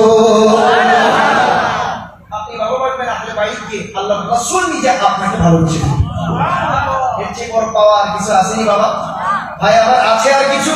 তাহলে জোরে বলেন আল্লাহু আকবার, জোরে বলেন সুবহানাল্লাহ। নবীর ভালোবাসা আমাদের সবার নসিবে, সিনায়, কলবে, মাকামে, সবার নসিবের মধ্যে আল্লাহ তাআলা দান করুন। বলেন আমিন। এই হাদিস দ্বারা নবী একটা তাগিদ বুঝাইছে। এখানে ছোট্ট একটা ভাঙা দিয়ে আমরা বুঝতে হবে, আহিব্বু, it's an order from your beloved prophet Muhammad sallallahu alaihi wasallam to the all ummah, যত উম্মাহ আছে সমস্ত উম্মতের কাছে এটা একটা হুকুম, অর্ডার, আহিব্বু, তোমরা আমার আহলে বাইতকে ভালোবাসো। উম্মতে যদি আমার আহলে বাইতকে ভালোবাসো, আমি নবীর ভালোবাসা পাইবা। এর অর্থ কি? ইয়া রাসূলুল্লাহ, আমি তোমাদেরকে বোঝাতে চাচ্ছি, নবীর কাছ থেকে ঈমানের সার্টিফিকেট চাও, আমরা আহলে বাইতের কাছে যাও। যদি আমি নবীর কাছ থেকে ভালোবাসা পেয়ে আল্লাহওয়ালা হতে চাও, আমার আহলে বাইতের কাছে যাও। যদি নবীওয়ালা হতে চাও, আমার আহলে বাইতের কাছে যাও। উম্মতে, তুমি যখন আমার আহলে বাইতের কাছে যাবা, তুমি আমার আহলে বাইতের হয়ে যাও, আমি রাসূল তোমার হয়ে যাব। ওই নবীকে আমরা চাই কি চাই না? আওয়াজ দিয়ে বলেন, চাই কি চাই না? পেছনে ডানে বামে কর্নারে দাঁড়ানো বসা যারা আছেন সবাই বলতে হবে, চাই কি চাই না? চাইলে আমাদের আহলে বাইতকে ভালোবাসার দরকার আছে না নাই? আহলে বাইতের বিরুদ্ধে যা মুস্তাহি কখনো করা যাবে কি? আপনি বলছেন, আমি কি আগেই বলছি, যদি মনোযোগ না দেন কথার আগাগোড়া পাবেন না, বিরক্ত লাগবে। যদি মনোযোগ দেন, আমি ইনশাআল্লাহ আমি সম্মত হব, সক্ষম হব আপনাকে আল্লাহ রাসূলের ভালোবাসায় ডুবিয়ে দিই। আলহামদুলিল্লাহ পড়ে আলোচনা করতে হবে। আলহামদুলিল্লাহ। হাজির, দুইটা হাদিস বললাম এবং দুইটা কোরআনের আয়াত বললাম। এর চেয়ে বেশি আহলে বাইত সম্পর্কে এই মুহূর্তে আর বলতে চাই না। এবার আমরা আমাদের মূল কথার মধ্যে যাব। এই মূল কথার মধ্যে যদি যাই, আজকে আমি প্ল্যান করেছি, যেহেতু আমাকে সোহাদায়ে কারবালা নিয়ে কথা বলার জন্য অনুরোধ করা হয়েছে, কিন্তু সাবজেক্ট নির্দিষ্ট করে দেয় নাই, এটাই সাবজেক্ট পরে। আলহামদুলিল্লাহ, ঘটনাগুলা, তারিখ, ইতিহাসগুলা, হিস্টোরিগুলা আপনারা মোটামুটি কমে সবাই জানেন। জানেন কি জানেন? ছোট বাচ্চা থেকে শুরু করে অনেকেই জানি। আলহামদুলিল্লাহ, কেন? যেমন শুরু ঘটনা প্রত্যেক মুমিন এটা জানে, শুনতে শুনতে ছোট থেকে বড় হতে হতে জানা হয়ে যায়। আলহামদুলিল্লাহ পড়ে আলোচনা করতে হবে। আলহামদুলিল্লাহ। সাউন্ডের ইফেক্টটা একটু কথা বলার সময় কমিয়ে দেবেন, যখন বদল করবো তখন বাড়িয়ে দেন। আলহামদুলিল্লাহ, সাউন্ড খুবই ভালো। পড়েন মারহাবা। যারা হাজির, যেখানে বলছিলাম, যদি আজকের আলোচনাটা কিছু কিছু গুরুত্বপূর্ণ প্রশ্নের আলোকে আলোচিত করা হয়, যেহেতু এটা পাবলিক প্লেস, আমি চাইলেও একাডেমিক ফৌজে কথা বলতে পারবো না। ওই মেথড এখানে লাগাইলে আপনারা বুঝবেনই না। এখানে যতটা সহজে কথা বলা যায় কিতাবের রেফারেন্স ভিত্তিক, ততটাই সবচেয়ে উত্তম। আমি সেটাই চেষ্টা করব। যদি আমরা চিন্তা করি যে আজকের এই আলোচনায় বিষয়ভিত্তিক ভাবে আমরা শেখার চেষ্টা করব, তাহলে সর্বপ্রথম কারবালায় যাওয়ার আগে সেখানে ইমাম হুসাইনকে আপনি আমি চিনতে হবে। ঠিক না? বলেন ঠিক কিনা? এক নম্বর প্রশ্ন, ইমাম হুসাইন কে ছিলেন? যদি এর জবাব দিতে হয়, তাহলে আমি আমার ভাষায় সহজে এভাবে দিতে পারি, যারা ঈমান না রাখলে আপনি মুসলমান হবেন না, মুমিন হবেন না, আপনি মুরতাদ হয়ে যাবেন, কাফির হয়ে যাবেন, আপনি মালউন হয়ে যাবেন, আপনি মুনাফিক হয়ে যাবেন। যে নবীর কদমে কুরবান না হতে পারলে কোন ব্যক্তি বলি হতে পারে না, কোন ব্যক্তি আল্লাহ বলা হতে পারে না। সেই নবীর কলিজার টুকরা ছিল ইমাম হুসাইন। আল্লাহু আকবার বলবেন না? ইমাম হুসাইন কে ছিলেন? ইমাম হুসাইন ছিলেন ওই ব্যক্তি যার বাহনের নাম ছিল হাবিবুল্লাহ রাসূলুল্লাহ। ইমাম হুসাইন কে ছিল? ইমাম হুসাইন ছিল সেই ব্যক্তি, যেই ব্যক্তির সম্পর্কে নবীজি বলেছেন, আমার ইমাম হুসাইন সমস্ত জান্নাতি পুরুষদের সর্দার। সুবহানাল্লাহ। ইমাম হুসাইন কে ছিল? ইমাম হুসাইন ছিল সেই ব্যক্তি যার ভাই সম্পর্কে নবীজি বলছেন সাইয়্যিদা শাবাব আহলিল জান্নাতির বিষয়। সেখানে বলা হচ্ছে যে আমার ইমাম হুসাইন এবং তার ভাই হাসান, এই দুইজন হলো আমার সকল উম্মত যারা জান্নাতে যাবে, সমস্ত জান্নাতি পুরুষদের লিডার সর্দার। বুঝতে পারছেন তো সবাই ইনশাআল্লাহ? তাহলে সুবহানাল্লাহ বাড়িয়ে দেন, বলেন সুবহানাল্লাহ। সুবহানাল্লাহ বলতে গুনাহ হবে কার কার? হাত তোলেন। এই ঠেলা ধাক্কার চোটে, জোশের চোটে হুঁশ হারালে চলবে না। আপনি জোশের চোটে যদি হুঁশ হারান, লাইন দেওয়ার এদিকে আপনি যাবেন ওইদিকে। আমার ভাইয়েরা আছে অনেক কষ্ট করেছে, বিশেষ করে আমাদের এই রকি ভাই আছে এবং আরো নাম না যারা ভাই যারা আমাকে রিসিভ করেছিল, বাস আমাকে নিয়ে গিয়েছিল অনেক দূরে। ওই জোশে জোশে সুপারভাইজার সাহেব বলে, হুজুর আপনি তো আরাম ফরমাচ্ছিলেন, এই জন্য আপনাকে ডাকি নাই। না দেখি কি হলো, নামানোর কথা এক জায়গায় নিয়ে চলে গেছে আধা ঘন্টা 1 ঘন্টা রাস্তা। এরপরে কি হলো, এরপরে বললাম থ্যাংক ইউ ভেরি মাচ, এখন আমি আবার উল্টা দৌড়ে যেতে হবে। জোশের চোটে হুঁশ হারানো যাবে? সুবহানাল্লাহ বলে গুনাহ হবে? ছোট্ট করে বলি সুবহানাল্লাহ, যেই উম্মত বলে সুবহানাল্লাহ অনেক ফজিলত। এইটা বলছি মনে করেন এটা বুখারীর হাদিস। সুবহানাল্লাহ যখন একটা উম্মত একবার পড়ে, কয়বার? একবার। তখন আল্লাহ তাআলা আসমান জমিনের যে ফাঁকা জায়গা পুরাটারে সওয়াব দিয়ে ভরপুর কইরা ওই উম্মতের আমলনামায় ধুম করে নাজিল করে দেয়। সুবহানাল্লাহ। এখন আসতে বলবেন সুবহানাল্লাহ। সুবহানাল্লাহ। ইমাম হুসাইন কে ছিল? জোরে বলবেন কিন্তু সুবহানাল্লাহ। ইমাম হুসাইন কে ছিল? ইমাম হুসাইন ছিল ওই ব্যক্তির ভাই যার সম্পর্কে নবীজি সাল্লাল্লাহু আলাইহি ওয়াসাল্লাম বলেছেন, আহিব্বা লিহুব্বি লিইউহিব্বুহু। যে ব্যক্তি আমার হাসানকে ভালোবাসবে, আমি নবী বলে গেলাম ওই ব্যক্তিকে আমি রাসূল নিজে ভালোবেসে ফেলব। সুবহানাল্লাহ। কোথায় আছে? মুত্তাফাকুন আলাইহি হাদিস। বুখারী এবং মুসলিম দুটো কিতাবের মধ্যে সহিহ riwayat আছে। সুবহানাল্লাহ। ইমাম হুসাইন কে ছিলেন? ইমাম হুসাইন ছিলেন ওই জননীর সন্তান যেই জন শহরের দরজা। হুসাইন রাদিয়াল্লাহু তাআলা। সুবহানাল্লাহ বলেন। কষ্ট করে না, আজকে কিছুটা সময় কষ্ট করে করে সুবহানাল্লাহ পড়ে ফেলেন। সুবহানাল্লাহ পড়লে যদি কোনো গুনাহ হয় ওইটা আমি নিয়ে গেলাম, খুশি তো? আর যদি সওয়াব হয় তাহলে জোরে পড়েন সুবহানাল্লাহ। তাহলে বাইতের আলোচনা যারা হাসিন বিশ্বাস করেন, আপনি যদি এখন আমাকে বলেন হুজুর শুধু আহলে বাইত নিয়ে কথা বলেন, আমি চ্যালেঞ্জ করে বলতে পারি সারা রাত বলবো, রাত শেষ হবে আহলে বাইতের মর্যাদা শেষ হবে। এত মধুর, এত পেয়ারা, এত ভালোবাসার আলোচনা। হুসাইন রাদিয়াল্লাহু তাআলা আনহু কে ছিলেন? এট লাস্ট হাদিস শরীফ তিরমিজি শরীফের 3775 নম্বর হাদিস। আবার বলেন কয় হাজার? আওয়াজ নেই, কয় হাজার? বাবারে, আপনার এলাকার সব ভাষা কিন্তু আমি বুঝি না, একটু আওয়াজটা বাড়িয়ে দিলে আমার কানে আসলো। মাইকেলে কিন্তু এমনি অনেক ফাঁকা, বাচ্চারা কথা বলে, আপনি আওয়াজ বাড়িয়ে দিলে আমার আরো এক্সপ্রেশন বেড়ে যাবে। আলহামদুলিল্লাহ পড়েন। কিতাবের নাম তিরমিজি। ওই তিরমিজি শরীফের কয় হাজার নম্বর হাদিস? 700। কত শত? 75। 3775 নম্বর হাদিস মনে থাকবে তো ইনশাআল্লাহ? ওই হাদিসের মধ্যে আমার নবী বলছেন, আর হুসাইন হুসাইন মিন্নি ওয়া আনা মিন হুসাইন। উম্মতে সহিহ হাদিস দিয়ে আমি নবী বর্ণনা করে গেলাম, এই হুসাইন আমি নবী থেকে এবং আমি নবী এই হুসাইন থেকে। এরপরে কি? এরপরে কি? আহাব্বাল্লাহু, দেখেন আহাব্বাল্লাহু মান আহাব্বা হুসাইনা।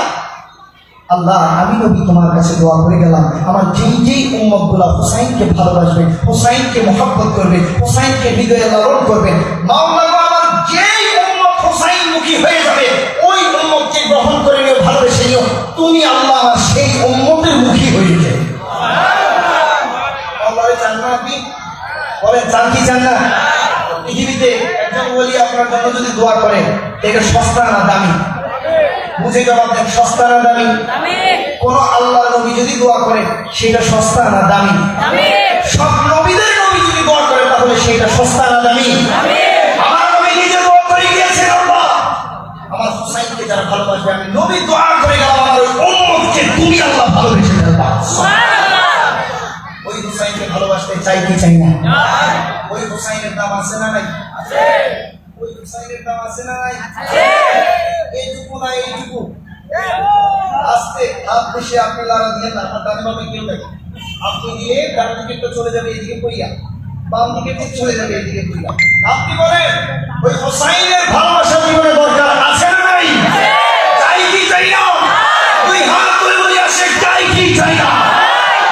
আল্লাহ তাআলা কবুল করুন, বলেন আমিন। এবার আসেন তাহলে বাইতের পরিচিতি জানতে পারলাম, ফদাইল জানতে পারলাম, ইমাম হুসাইনের আইডেন্টিফিকেশন জানতে পারলাম, মাকাম লেভেল অফ ইমাম হুসাইন জেনে ফেলেছি। আলহামদুলিল্লাহ পড়ে। এইবার আসেন আমরা ইমাম হুসাইনের পরের ঘটনার দিকে যাই। এখন যাই বলি আপনি দেখবেন প্রত্যেকটা কথা খুব সহজে বুঝতে পারবেন ইনশাআল্লাহ। বলেন ইনশাআল্লাহ। সর্বপ্রথম যদি আমি প্রশ্ন করি, কারবালার জমিনের মধ্যে আমরা সবাই জানি দুইটা পক্ষ ছিল। কয়টা পক্ষ? দুইটা। আমি কিন্তু আবার বলি, যেই কোন আকীদার ভাই হন, আজকের এই ফিল্ডে আপনি আমার কলিজার টুকরা ভাই। মনে রাখবেন, আপনাকে আঘাত করে দূরে সরানোর উদ্দেশ্যে আমি কথা বলছি না। আমি কথা বলছি আপনাকে কোরআন সুন্নাহর বিশুদ্ধ আয়াত হাদিস তথ্য দিয়ে দিয়ে দিয়ে দিয়ে যদি কোনো ভুল আপনার ইমানে আকীদায় থাকে সংশোধন করে আপনাকে আমি আমার কাছে এনে হকের উপর যুক্ত করে দিতে। সুবহানাল্লাহ। সুতরাং আপনি যেই আকীদার হন আমার ভাই, অজস্র সম্মানের সাথে আপনার উদ্দেশ্যে আমি বলছি, সবাইকে শিক্ষার উদ্দেশ্যে বলছি। দেখেন গভীর মনোযোগ। আমরা জানি কারবালার মধ্যে দুইটা গ্রুপ ছিল। কয়টা গ্রুপ? একদল ইয়াজিদি, আরেক দল, সবাই বলতে হবে, আরেক দল, একদল মুমিন, আরেক দল মুনাফিক, একদল ইমানদার, আরেক দল বেঈমান, একদল নবীওয়ালা আর আরেক দল কুফরিওয়ালা। ঠিক না? ঠিক না? ঠিক না? একদল মদিনাওয়ালা, আরেক দল ক্ষমতা লোভীওয়ালা। ঠিক না? একদল আল্লাহ রাসূলের ভালোবাসায় আসে আর আরেক দল ফাসিক বেঈমান জালিম ইয়াজিদের আসে। দেখে না? একদল জান্নাতি আর আরেক দল নিঃসন্দেহে জাহান্নামী। দেখে না? আরে হাজরিন, ওই কারবালার জমিনে আমরা জানি দুইটা দল ছিল, ইয়াজিদি, হুসাইন। সবচেয়ে কনফিউজ ব্যাপার হলো দুইটা দলের নামই মুসলিম। নাম কি? উপাধি কি?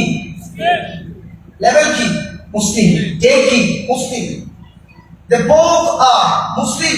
তারা সবাই উভয়জন মুসলিম। এখন প্রশ্ন হলো হক নাকি বাতিল? ঠিক না? যদি হক আর বাতিল চিনতে হয়, এবার আপনি ঘটনার মধ্যে ঢুকতে হবে। প্রশ্ন হয় এরকম, কারবালার জমিনে ইয়াজিদ ছিল খলিফা। ওই খলিফা ইয়াজিদের সাথে ইমাম হুসাইন অনুসরণ করার কথা, অনুগত করার কথা, সেইটা না করে যুদ্ধের মধ্যে জড়াইল কেন? প্রশ্ন হয় কি হয় না? বলতে হবে, হয় কি হয় না? আলোচনা বলেন, হয় কি হয় না? যারা এই প্রশ্ন করেন আমার ভাই, আপনাদের উদ্দেশ্যে বলছি, শিখে নেন। ইমাম হুসাইন যুদ্ধের জন্য যায় না, ইমাম হুসাইন লোভে যায় না, ইমাম হুসাইন ইয়াজিদ হওয়ার জন্য যায় না, ইমাম হুসাইন ক্ষমতা লোভের জন্য যায় না। ইমাম হুসাইনকে তৈরি করা হয়েছে রাসূলুল্লাহর নূর থেকে, রাসূলুল্লাহর হৃদয় থেকে। ইয়াজিদের মতো নয়। সেই ইমাম হুসাইনকে কারবালার জমিনে যারা শহীদ করেছে, এইটা কোনো যুদ্ধ ছিল না, নোংরা রাজনীতির একটা অত্যাচার ছিল।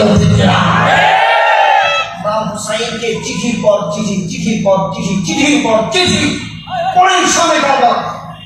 ইতিহাস পড়েন, তাই জানেন। দেখেন সবচেয়ে প্রসিদ্ধ মশহুর মত হলো 150টা চিঠি দিয়েছিল কুফাবাসী ইমাম হুসাইনের কাছে। হুজুর, ইয়াজিদ তো ক্ষমতা দখল করে নিছে, এর তো কেউ খলিফা বানায় নাই। হুজুর গো, সে তো জোর জবরদস্তি করে ক্ষমতা পেয়ে গেছে, এখন সে যেই বদমাশি শুরু করছে, হুজুর গো, তার বদমাশি তো আমরা মানতে পারি না। আমরা ছিলাম আপনার নবীর আশেক, আপনার বাবার আশেক। হুজুর, আমরা 40,000 কুফাবাসী আপনার কাছে বায়াত হতে চাই, ইয়াজিদ থেকে নিস্তার পেতে চাই। আপনার হাতে বায়াত হইলে আল্লাহ বলা, নবী বলা হতে চাই। সুবহানাল্লাহ। সেই কুফাবাসী একটা, দুইটা, তিনটা, চারটা, পাঁচটা, ছয়টা, দিকে দিকে 150টা, কোন কোন রিওয়ায়াতের মধ্যে আসছে 1200 চিঠি পাঠিয়েছিল ইমাম হুসাইনকে। ইমাম হুসাইনকে যখন চিঠি পাঠায়, তখন ইমাম হুসাইন সাহাবাদের সাথে পরামর্শ করলেন। তিনি ছিলেন মক্কায়। এই মক্কা থেকে ইয়াজিদের বলেরা তিনাকে প্রেসারাইজ করতে করতে করতে করতে একদম ত্যক্ত বানায় ফেলে। মক্কা থেকে তিনি চলে যায় মদিনায়। মদিনায় যাওয়ার পর সাহাবাদের সাথে আলাপ আলোচনা করে। সাহাবীরা বলে, এই কুফাবাসী কিন্তু পল্টিবাজ, আপনি যাবেন, পট করে পল্টি নিয়ে নেবে। হুজুর, আপনি যায়েন না। ইমাম হুসাইন বলে, আমি যদি আমার স্বার্থ খুঁজি, তাহলে আমি জীবনের মায়া করে ঘরে বসে থাকবো, কিন্তু যদি আমি আমার রাসূলের, আমার নাজানের উম্মতের ঈমানের স্বার্থ খুঁজি, আমি হুসাইন বসে থাকতে পারি না। আমি গর্দান দিয়ে হলেও ওই কুফায় চলে যাব, আমার নাম উম্মতকে বাঁচানোর জন্য।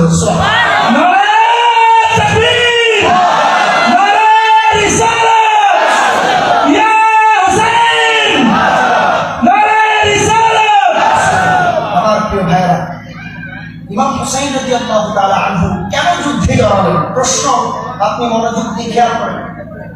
ইমাম হুসাইন রাদিয়াল্লাহু তাআলা আনহু যখন নিমন্ত্রণ পেলেন, চিঠি পেলেন, দাওয়াতের উদ্দেশ্যে কুফায় যাচ্ছেন, এইখানে ইয়াজিদ অথবা তার বাহিনী অথবা যুদ্ধের কোন সম্পর্ক আছে? সবাই বলতে হবে আছে। এই সাক্ষী কিন্তু কিয়ামতের দিন হাজির হবে বাবা। এই যে না বলতেছেন, না বললেও হাজির হবে, হা বললেও হাজির হবে। কিয়ামতের দিনে সাক্ষ্য হাজির হয়ে যাবে। আল্লাহ তোমার মাহবুবের আহলে বাইতের সম্পর্কে তারা সাক্ষী দিছে, না বললে জাহান্নামে যাবে না, আর হা বললে কোনো কথা নাই, আহলে বাইতের মহব্বতে জান্নাতে চলে যাবে। তাহলে এই যে ইমাম হুসাইন রাদিয়াল্লাহু তাআলা আনহু ইনভাইটেশন লেটার পেতে পেতে পেতে পেতে কুফায় যাওয়ার রওনা করলেন। এখানে ইয়াজিদের কোনো সম্পর্ক, কোন ধরনের যুদ্ধের সম্পর্ক, ইয়াজিদের বাহিনীর সাথে কোনো সম্পর্ক কে কোথায় সম্পর্ক? ইমাম হুসাইন এবং কুফার মুসলমান, ঠিক কি না? তো ইমাম হুসাইন যাচ্ছে, যাইতে যাইতে পথের মধ্যে একবার দুইবার তিনবার ইয়াজিদ বাহিনী ধাক্কা দিল, এই থামেন থামেন থামেন, হুজুর থামেন, কুফায় যাইতে পারবেন না। অন্যদিকে ইয়াজিদ শুনে গেল যে কুফার মধ্যে 40,000 মানুষ ইয়াজিদের খলিফা, ইয়াজিদ যে বার্তা বাহককে পাঠিয়েছে তার সমর্থন দিছে, হুসাইনের হাতে বায়াত গ্রহণ করবে।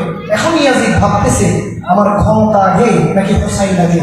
ইয়াজিদ ছিল জাহেল, জালেম। ওই জালেম তখন ভাবলো হুসাইন মানি না, আমার ক্ষমতা আগে, হয়তো হুসাইন আমাকে মানবে, নয়তো হুসাইনকে আমি ধরিসাৎ করে দিয়ে ক্ষমতা লোভ করবো, ক্ষমতা ভোগ করবো।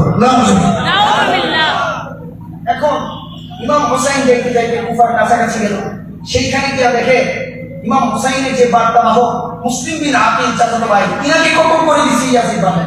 নাউজুবিল্লাহ বলেন। কুফাবাসীর মধ্যে বর্বরতা চালিয়ে দিল ইয়াজিদ বাহিনী।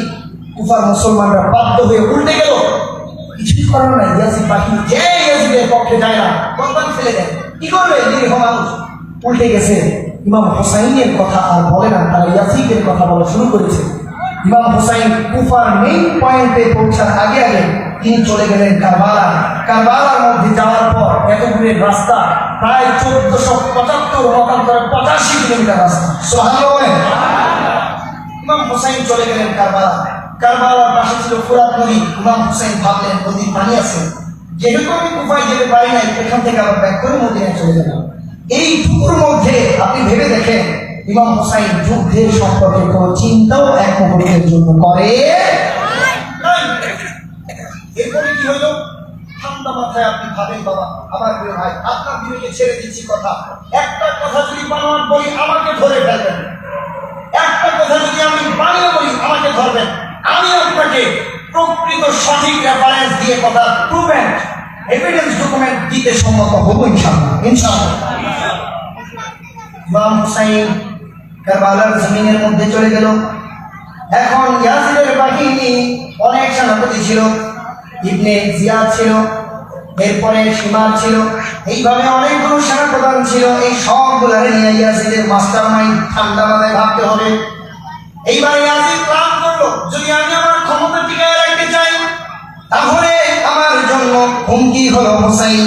যদি হুসাইন থাকে তাহলে সাহাবীরা কখনোই আমার মানবে না, আর যদি হুসাইন আমাকে মেনে নেয় তাহলে কেউ আর আমাকে অমান্য করবে না। তখন ইয়াজিদ তার বাহিনী নিয়ে প্ল্যান করলো, মাস্টার মাইন্ড, আমি তো আমার ক্ষমতা চাই বাহিনী, এই জন্য আমি প্রথমেই হুসাইনের দাবিদারি নিতে হবে। তোমরা যাও হুসাইনের কাছে, কোনো অপশন নাই, কোনো সহযোগিতা নাই, গিয়ে সেইটাই একটা যুদ্ধের মতো পরিস্থিতি বাজাইয়া দিবা। বাজানোর পর বলবা আপনি ইয়াজিদের বায়াত নেন, ইয়াজিদকে নেতা হিসেবে মানেন, ইয়াজিদের সামনে মাথা নত করেন। যখন ইমাম হুসাইনকে এটা বলবা, যদি ইমাম হুসাইন প্রাণের ভয়ে মাইনা নেয় বাইচা যাবে, আমি রাজা বাদশা থাকবো। আর যদি না মানে ওই সময় এই বাহানার মধ্যে ফেলে ইমাম হুসাইনকে তোমরা শেষ করে দিবা।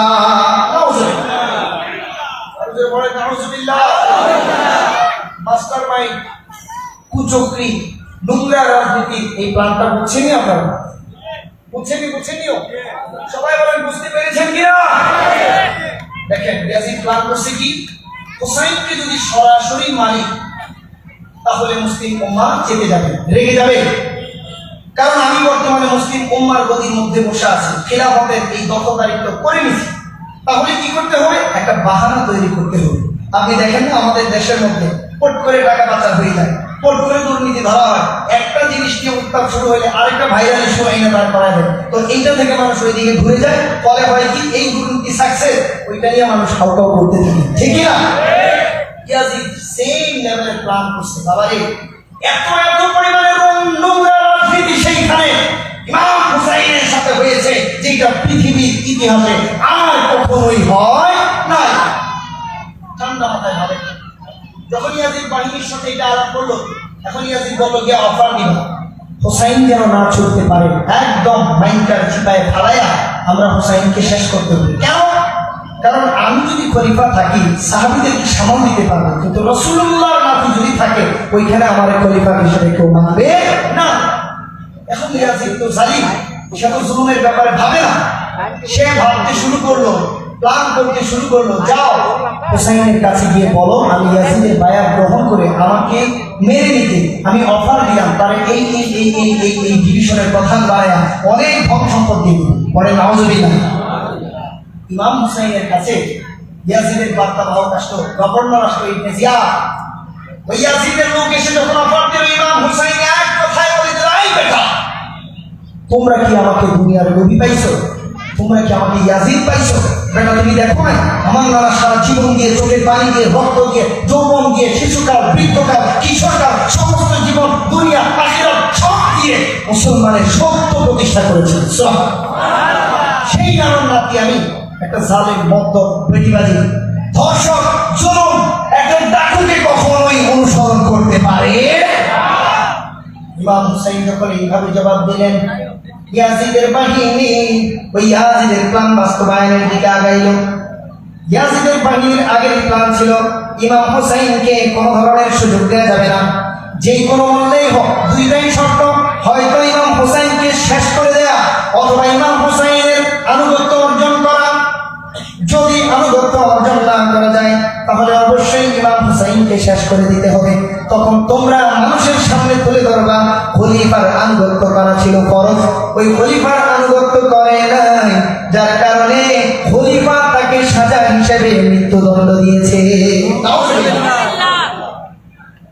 এই সেই ছিল পলিসি, যেই মাস্টার মাইন্ডের কারণে ইমাম হুসাইন রাদিয়াল্লাহু তাআলা আনহুকে আমাদের সামনে বিতর্কিত বানিয়ে দেওয়া হয়েছে।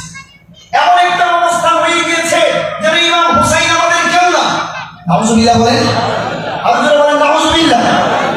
যে কোরআনের আয়াতগুলো পড়েছি, হাদিসগুলো পড়েছি, এগুলো তো মিথ্যা না। প্রত্যেকটা হাদিস, প্রত্যেকটা আয়াত সাক্ষ্য দেয় ইমাম হুসাইন প্রত্যেকটা উম্মতের জন্য কলিজার টুকরা, প্রত্যেকটা উম্মতের জন্য ইমাম, প্রত্যেকটা উম্মতের জন্য আল্লাহর রাসূলের দেয়া আমানত। উচ্চ সুরে বলেন ঠিক না? সেই ইমাম হুসাইনকে ইয়াজিদ বাহিনী এই প্ল্যান দিয়ে পেঁচায় ফেললো। পেঁচানোর পর কি হয়েছে জানেন? হায় হায় হায়, এই কথা বলতে গেলে মুখ দিয়ে জবান আসে না, সর্বোচ্চ চোখ দিয়ে পানি পড়ে আর পড়া যায়, মুখ দিয়ে জবান আসে না। প্যারা হাজির, এইভাবে একদিন, দুই দিন, তিন দিন যেতে যেতে যেতে যেতে যেতে যেতে ইমাম হুসাইনকে পানি বন্দি করে যন্ত্রণা দেওয়া হলো, খাবার বন্দি করে যন্ত্রণা দেওয়া হলো। ইমাম হুসাইন তিনটা অফার দিল, এই আমি তো যুদ্ধ করতে আসি নাই, আমাকে তো দাওয়াত দিয়ে আনা হয়েছে। ওরে ইয়াজিদ বাহিনী, আমাকে হয়তো ইয়াজিদের দরবারে যেতে দাও, আমি আলাপ করবো, আলোচনা বৈঠক করবো, আর না হয় আমাকে কুফায় পৌঁছাতে দাও, আর না হয় আমাকে আমার নানা জানের কাছে মদিনায় যেতে দাও। ইয়াজিদ বাহিনী বলতে লাগলো, ইমাম হুসাইন এইরকম সুযোগ আপনাকে দেয়া যাবে না। কেন? কারণ আমরা আগে থেকেই প্ল্যান করে রাখছি, যদি সুযোগ দেই বেঁচে যাবেন। আপনাকে বাঁচানো আমাদের নিয়ম নয়, আপনাকে কতল করে ক্ষমতার লোভ সামলানো আমরা পারি না। কতল করার মাধ্যমে ক্ষমতা লুণ্ঠন করাই হচ্ছে ইয়াজিদের উদ্দেশ্য। ধরে বলেন ঠিক কিনা? তখন ইমাম হুসাইনকে কোনো শর্ত মানে না হয় না, নির্মম ভাবে শহীদ করে দেওয়া হলো। ইমাম হুসাইনকে প্রথমে একাধারে আঘাত করা হলো। ইমাম হুসাইন প্রতিরোধ করছে। দেখেন ৭২ জন সৈনিক নিয়ে যেই বেটা গেল একটা দাওয়াতের মধ্যে, পট করে একটা বাহিনী ধরে ফেলল, ৫,০০০, ১০,০০০, ২০,০০০, ৩০,০০০। নাউজুবিল্লাহ বলেন। এখন ধরে বলল আপনাকে আক্রমণ করব। আপনাকে যদি কেউ আক্রমণ করে আপনি কি ফিরাইবেন না? বলেন, আপনি কি ফিরাইবেন না? প্রতিরোধের অধিকার দেয় নাই আল্লাহ? আছে না নাই? রাষ্ট্র দিয়েছে, আল্লাহ তাআলা দিয়েছে, ঠিক কিনা? যখন ইমাম হুসাইনের উপর আঘাত চলেই আসলো, ইয়াজিদ বাহিনীর অনেক সৈন্য, অনেক নেতা পর্যন্ত বলল, হুজুর হায় হায়, আমি কার বিরুদ্ধে তলোয়ার ধরছি? একটা জাহেলের পক্ষ নিয়ে আমি আমার ইমাম আহলে বাইতের বিরুদ্ধে তলোয়ার ধরছি? না, আমি এটা পারি না। এবং হুসাইনের কাছে অনেক সৈন্য এসেছিল, বলেছিল, হুজুর আমার জীবন যাবে, আমার গর্দান যাবে, হুজুরকে জীবন দেব, গর্দান দেব, জীবনের পরোয়া করি না, কিন্তু জীবন দেওয়ার আগ পর্যন্ত আপনার পক্ষে থেকে লড়াই করে আমি প্রমাণ করব প্রকৃত পক্ষে নবীর উম্মত, প্রকৃত পক্ষে আহলে বাইতকে ভালোবাসা। তখন ইয়াজিদ বাহিনীর রাগ আরো বেড়ে গেছে। বুঝছেন কথাটা? কথা ধীরে ধীরে ধীরে ধীরে এগোচ্ছে। ডিপি আমরা ঢুকবো আর জানবো, ঢুকবো আর জানবো, ঢুকবো আর জানবো। বলেন ইনশাআল্লাহ, আরো জোরে বলেন ইনশাআল্লাহ। যখন ইমাম হুসাইনের দরবারে এইভাবে আলোচনা হলো, আক্রমণ শুরু করে দিল। একেবারে মুহররম মাসের 10 তারিখ সকালবেলা থেকে ইমাম হুসাইনের সন্তান, শিশু সন্তান, হায় হায় হায়, আলী আসগার নির্মম ভাবে পানির জন্য গিয়েছিল, একটু পানি দাও না। আমরা না বড় বাচ্চাটা তো অবুঝ, সে ছটফট করছে পানির জন্য, একটু দাও না পানি। সেই শিশু আজগরকে পানি না দিয়ে ইয়াজিদ বাহিনী একটা তীর মেরে দিল। ওই তীর গিয়ে শিশু আজগরের বুকে ছিঁড়ে কলিজা সহ বের হয়ে গেল। শিশু আজগরটা মুহূর্তের মধ্যে শহীদ হয়ে গেল। নাউজুবিল্লাহ বলেন, আরো জোরে বলেন নাউজুবিল্লাহ। সেই শিশু আজগরের কি দোষ ছিল? এরা হাজিরিন কি দোষ ছিল শিশু আজগরের? ইমাম হুসাইন তো যুদ্ধে জড়ানোর জন্য যায় না। মুঝে কুফা वालों मुसाफिर न समझो,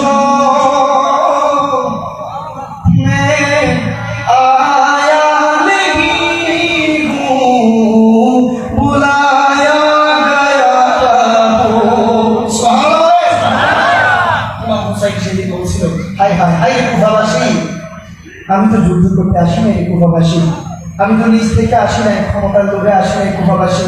তোমরা আমাকে একের পর এক আমন্ত্রণ জানাইলা, চিঠি জানাইলা, চিঠি দিয়ে দিয়ে দিয়ে দিয়ে আমি হুসাইনকে আনার পর আমি হুসাইনকে এখন এমন অত্যাচার করতেছ, ইয়াজিদ বাহিনীর হাতে তুলে দিলা। একটা বারের জন্য আমি হুসাইনকে চিনলাম না, আমি বাপরে ভাই, আমি তো রাসূলুল্লাহর কলিজার টুকরা। আরে কুফাবাসী, আমি তো তোমাদের ইমাম, একটা বারের জন্য চিনলাম না। মনে রাখো, গোটা পৃথিবী ইসলামের ইতিহাসে কালো অধ্যায় হয়ে এই কুফাবাসীরা থাকবে, ঠিক না? ইমাম হুসাইনকে সেদিন নির্মম ভাবে আঘাত করে করে, এই কথা এই ঘটনা বলতে গেলে রাত চলে যাবে, শেষ হবে না। সংক্ষেপে বলছি, আলোচনার সামনে অনেক। ইমাম হুসাইনকে নির্মম ভাবে আঘাত করে করে করে করে 72 জন সৈনিক সহ শহীদ করে দিল। নাউজুবিল্লাহ, আর যারা বলেন নাউজুবিল্লাহ, নাউজুবিল্লাহ। সবচেয়ে ভয়ঙ্কর কথা কি জানেন? ইমাম হুসাইন যখন শহীদ হয়ে যায়, ইমাম হুসাইনের দেহের মধ্যে হায় হায় 33টা বল্লমের আঘাতের দাগ পাওয়া গেছে। নাউজুবিল্লাহ বলবেন না? ভাই, আপনারা আমার ইমাম আহলে বাইত, ওই আহলে বাইতকে নির্মম ভাবে হত্যা করা হয়েছে, ঠিক কি না? ওই আহলে বাইতকে 33টা বল্লম দিয়ে আঘাত করে করে দেহটাকে ছিন্ন বিচ্ছিন্ন করে দিয়েছে। নাউজুবিল্লাহ। 34টা তলোয়ারের আঘাত পাওয়া গেছে, কুমের আঘাত। একটা দেহের মধ্যে 33টা বল্লমের গায়ে 34টা তলোয়ারের কুম যদি থাকে, দেহটা আর ক্ষত থাকে? ভাই আমার বলে না, আর থাকে না। এরপরে কি তীর, হাই হাই হাই, অসংখ্য অগণিত তীর ইমাম হুসাইনের দিকে ছুড়ে মারলো। ইমাম হুসাইনের প্রাণ বায়ু চলে গেল, শহীদ হয়ে গেল। তারপর তীর মারা বন্ধ হয় না, তীর মারতে লাগলো। এমন অবস্থায় ইমাম হুসাইন লুটে পড়ে শহীদ হয়ে গেল। এবার ইয়াজিদের বাহিনী সীমা আসলো। ওই সীমা এসে আমার ইমাম হুসাইনের এই নিথর দেহটাকে, শহীদ দেহটাকে কল্লা থেকে ছুরি দিয়ে ছুরি চালিয়ে পচিয়ে পচিয়ে পচিয়ে পচিয়ে 2টা খণ্ড করে মাথাটার সাথে বেয়াদবি গোস্তাখি শুরু করে দিচ্ছে।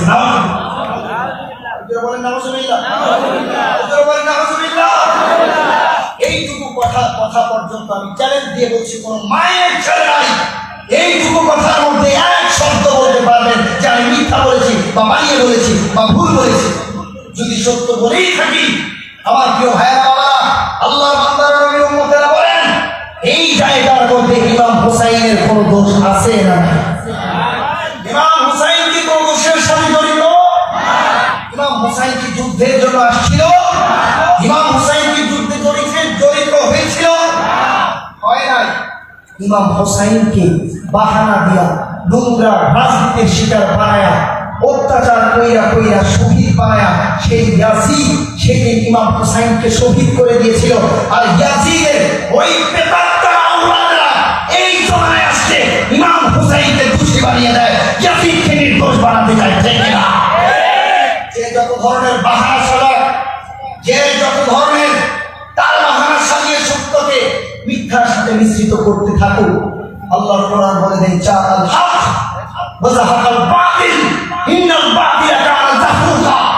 যখন সত্য সমাগত মিথ্যা দূরীভূত, সমস্ত পৃথিবী আল্লাহর বান্দারা যদি মিথ্যার পক্ষে দাঁড়ায়, ইমাম হোসাইনের মতো একজন যদি সত্যের পক্ষে দাঁড়ায়, যদি কর্তানো চলে যায় তারপরেও সত্য টিকে যায়, মিথ্যা দুর্নিশ্বাস হয়ে যায়, ইয়াজিদের মতো ইয়াজিদ বাহিনীর মতো চিল্লে বলেন ঠিক না? আমরা হোসাইনি হতে চাই কি চাই না? চাই কি চাই না?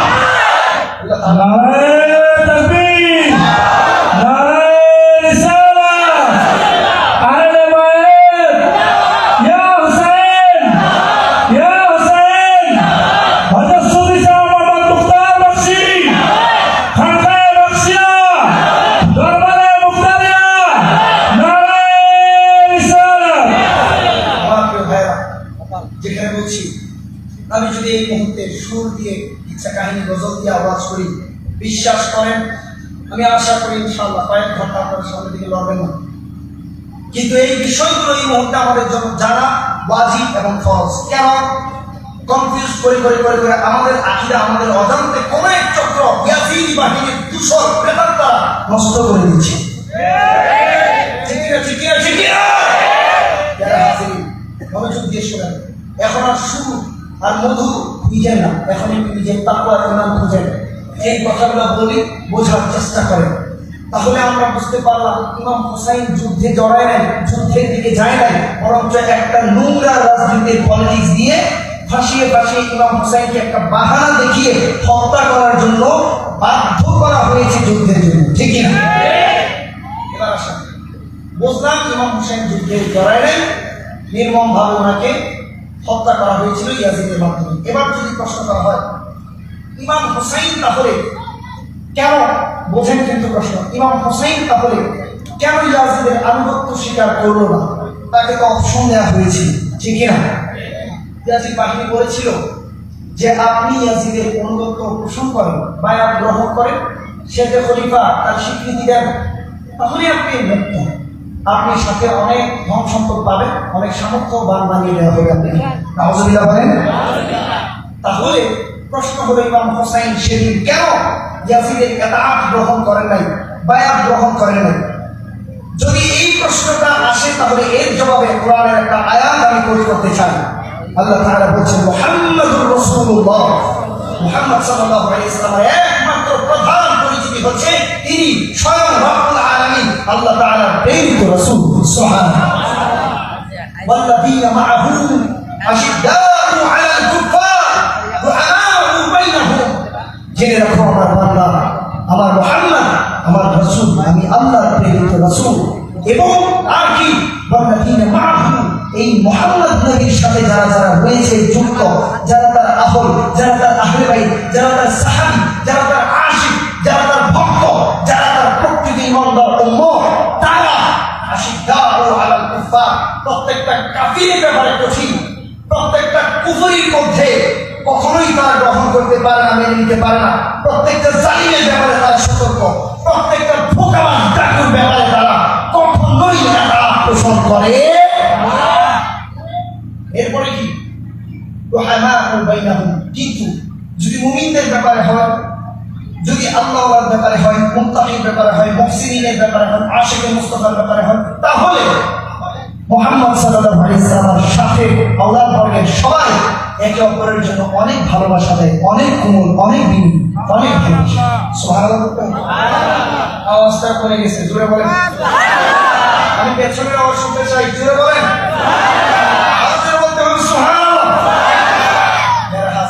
আল্লাহ তাআলার এই আয়াতকে যদি আমি কোট করি তাহলে এই আয়াতকে সাক্ষী দেয় ইমাম হুসাইন অবশ্যই অবশ্যই নবীজির আওলাদ, নবীজির সঙ্গী, নবীজির সাথে, নবীজির কলিজার টুকরা। যদি নবীজির কলিজার টুকরা সত্যবাদী হয়ে থাকে। এই কোরআনের আয়াত সাক্ষী দেয় ইমাম হুসাইন কখনোই ইয়াজিদের মতো জালিম ডাকুকে খলিফা হিসেবে স্বীকৃতি দিতে পারে না। এজন্যই দেয় না। কিন্তু ঠিক আছে নিও বলেন, ঠিক আছে নি? আয়াত কোন জায়গা? কোরআনে। বলেন কোন জায়গা? মুহাম্মাদুর রাসূলুল্লাহ ওয়াল্লাযীনা মাআহু আশিদ্দাউ আলাল কুফার। বলছেন কি? আল্লাহ। বলেন কে? আল্লাহ। ওই যে পেছনে কে? আল্লাহ। এই পাশে কে? আল্লাহ। সত্য না মিথ্যা? জোরে বলেন, সত্য না মিথ্যা? কোরআনে আছে না নাই? যদি থাকে তাহলে এখানে এই আয়াত এসে প্রমাণ করে দেয় ইমাম হুসাইন ইয়াজিদের আনুগত্য নেবে তো দূরের কথা, বায়াত নেবে তো দূরের কথা, সেই জায়গায় ইয়াজিদকে বয়কট করে ইমাম হুসাইন বাকি এবং হকের পরিচয় দেওয়াটাই ছিল নবী বংশের সবচেয়ে বড় যোগ্যতা সম্পন্ন কাজ। দুই হাত তুলে বলেন ঠিক না? ইমাম হুসাইন কখনো বাতিলকে প্রশ্রয় দিতে পারে? ইমাম হুসাইন কখনো জাহেলকে প্রশ্রয় দিতে পারে? ইমাম হুসাইন কখনো জালিমকে প্রশ্রয় দিতে পারে? এই জন্যই বায়াত গ্রহণ করে তাই যারা হাসবে। এবার যদি প্রশ্ন হয় বুঝলাম ইমাম হুসাইন বায়াত গ্রহণ করেন, তাহলে ইমাম হুসাইন তো এর আগে যখন সবচেয়ে খলিফা হয়ে গেছে, দখল করে গেছে, তখনই কুফায় না গিয়া ইয়াজিদের কাছে গিয়া একটা সমালোচনা, আলোচনা, একটা পরামর্শ করতে পারে। করে নাই কেন? দেখেন, আপনি জানেন না অনলাইনে এই মোবাইল আমরা সবাই ইউজ করি না? কে কে ইউজ করেন? দেখছেন অবস্থা, বৃদ্ধ জোয়ান, আরে সবাই তো আপডেট হয়ে গেছেন আলহামদুলিল্লাহ। অ্যান্ড্রয়েড মোবাইল কে কে ইউজ করেন, ব্যবহার করেন, হাতে বলেন আল্লাহু আকবার, সব আপডেট হয়ে গেছেন। আপনি কি জানেন এই অ্যান্ড্রয়েডের মধ্যে আপনি যে কোরআন পড়েন, এই মুহূর্তে আমি এই অ্যান্ড্রয়েডের কোরআন থেকে ডজনে ডজন কুফরি পর্যন্ত আমি বের করে দিতে পারবো, যেটা বাতিলরা ইচ্ছা করে ওই কোরআনে কুফরি ঢুকিয়ে দিয়েছে, গোসরাকে রাসূল ঢুকিয়ে দিয়েছে। এখন আমার কথা হচ্ছে, আপনি কি জানেন যখন মোবাইলে আপনি কি করেন, একটা মাসআলা জানবেন, মোবাইলে গিয়ে সার্চ করেন না? করেন কি করেন না? আপনি গিয়ে অনেকে গিয়ে মোবাইলে ইউটিউবে গুগলে সার্চ করে না? কারবালার জমিনে কে দোষী ছিল, ইমাম হুসাইন নাকি আছে, সার্চ করে কি করে না? দুঃখের ব্যাপার আমাদের আহলে সুন্নাত ওয়াল জামাতের ব্যক্তিবর্গ এগুলো বুঝেই না, কাজ করবে কি? কোটি কোটি মানুষ গুগলে পড়ে থাকে, সেখান থেকে শিখে। আমাদের আহলে সুন্নাত ওয়াল জামাতের আকাবিরা বুঝেই না। তিনারা জানে কি ৫-১০ জন মানুষকে হুঙ্কার, আরে আপনি হুঙ্কার দিচ্ছেন কোথায়? আপনার গোটা উম্মাহ সেখানে গিয়েছে, আপনার উপর ফরজ ওয়াজিব সেখানে গিয়ে দিনের কাজ করা, ঠিক না? আপনি সেটা করলেন না, কি করেন? তো কি করেন? আপনার কাজে ফলাফল আসে না। ফলাফল হচ্ছে কি? বাতিলের পরিমাণ বেড়ে যায়, হকের পরিমাণ কমে যায়। এটাই বর্তমান সমাজে ঘটছে। তো যখন এখানে করে ইয়াজিদ পন্থীরা গুগলের মধ্যে, ইউটিউবের মধ্যে জবাব দিয়ে রাখে, একদম সুন্দরভাবে লাগায় সুন্দরভাবে জবাব দিয়ে রাখে। কি জবাব দেয়? ইমাম হুসাইন এবং ইয়াজিদের যে কনফ্লিক্ট, ওয়ার হয়েছিল, যুদ্ধ, সেই যুদ্ধের মধ্যে ইয়াজিদ দোষী ছিল না, দোষ কিছুটা ইমাম হুসাইনের ছিল। দেখেন, আমি চাইলে এই ঘটনা বলতে পারতাম, এই ঘটনা আপনারাও জানেন, তাহলে আমি কেন জানবো না? অবশ্যই। তারপরে কেন এই বিষয়ে নিয়ে কথা বলি, আপনাদেরকে মেসেজ দিয়ে যাচ্ছি বাবা, বিশেষ করে উত্তরবঙ্গ, দক্ষিণবঙ্গে এই সমস্ত বিষয় বেশি ছড়ে গিয়েছে। আলামার সংখ্যা কম, যার কারণে ফিতনায় ডুবাই ফেলে। নাউজুবিল্লাহ বলেন। আপনি যেই আকীদার হন ভাই, আপনি আমার ভাই, আপনি যেই আকীদার হন আপনি আমার ভাই। আমি আপনাকে তিরস্কারের উদ্দেশ্যে কথাগুলো বলছি না ভাই, আমি নিজে পড়ে এসে আপনাকে শেখাচ্ছি, জানাচ্ছি, এজন্য যেন আপনি আকীদা ঠিক রাখেন, তাহলে বাইকের সামনে মুস্তাহি না করেন। আপনি যেন বাতিলকে হক মনে না করেন, হককে বাতিল মনে না করেন। আল্লাহ তাআলা কি বলছেন? ওয়ালা তালবিসুল হাক্কা বিল বাতিল ওয়া তাকতুমুল হাক্কা ওয়া আনতুম তা'লামুন। হে বান্দা, সাবাহা, কখনোই সত্যকে মিথ্যার সাথে যুক্ত করবা না, মিক্স করে দিবা না। Never mix truth to false. কখনো মিথ্যাকে সত্যের সাথে মিশ্রিত করতে পারবা না। আনতুম তা'লামুন, যা জানো সেটাই বলো, না পারলে চুপ থাকো। কিন্তু এখন কি হচ্ছে? সত্যকে গোপন রেখে মিথ্যাকে ছড়ায় দেওয়া হচ্ছে। নাউজুবিল্লাহ বলেন। নাউজুবিল্লাহ। এই জন্য বলছি ভাই আমার, যদি প্রশ্ন করা হয় ইমাম হুসাইনের দোষ ছিল, তো আপনি বলেন দোষ ছিল, কোন একজন ভাই বলবেন দোষ ছিল, সম্মানের সাথে ভাইকে আমি উত্তর দিচ্ছি, আমি উত্তর দিচ্ছি আল্লাহ রাসূলের কথা থেকে। সুবহানাল্লাহ বলেন। বুখারী শরীফের হাদিস, নবীজি বলছেন হুমা রাইহান নাতায়া মিনাদ দুনিয়া। আমি নবী বলে গেলাম আমার হোসাইন এবং হাসান এই দুইজন আমি নবী রেখে যাওয়া দুনিয়ার মধ্যে নিষ্পাপ একটি সুগন্ধি নিষ্পাপ দুটি ফুল। বলেছেন কে? আমার নবী। সত্য না মিথ্যা? বলেন, সন্দেহ আসেনি? ঈমান রাখতে হবে নি? ঈমান রাখার দরকার আছে না নাই? যদি ঈমান রাখেন তাহলে আপনি বলেন নবীজি বলে গেল ফুল নিষ্পাপ।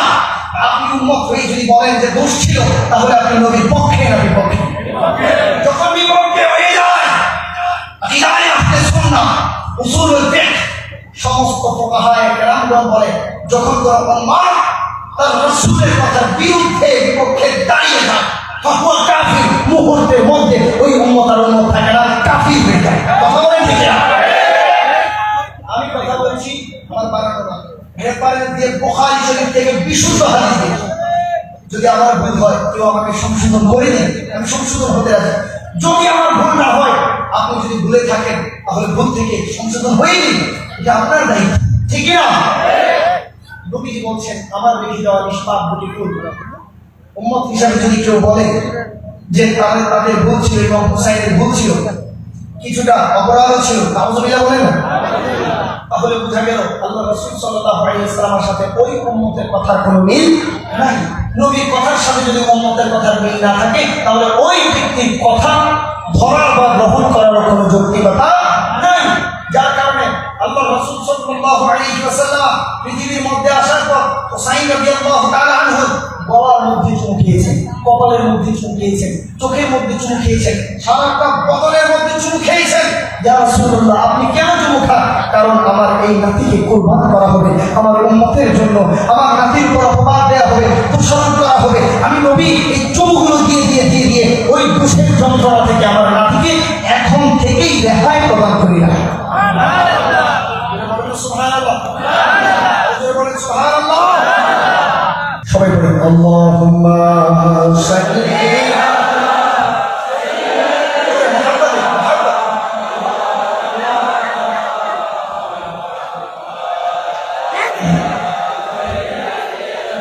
সাইয়্যিদিনা মাওলানা মুহাম্মদ।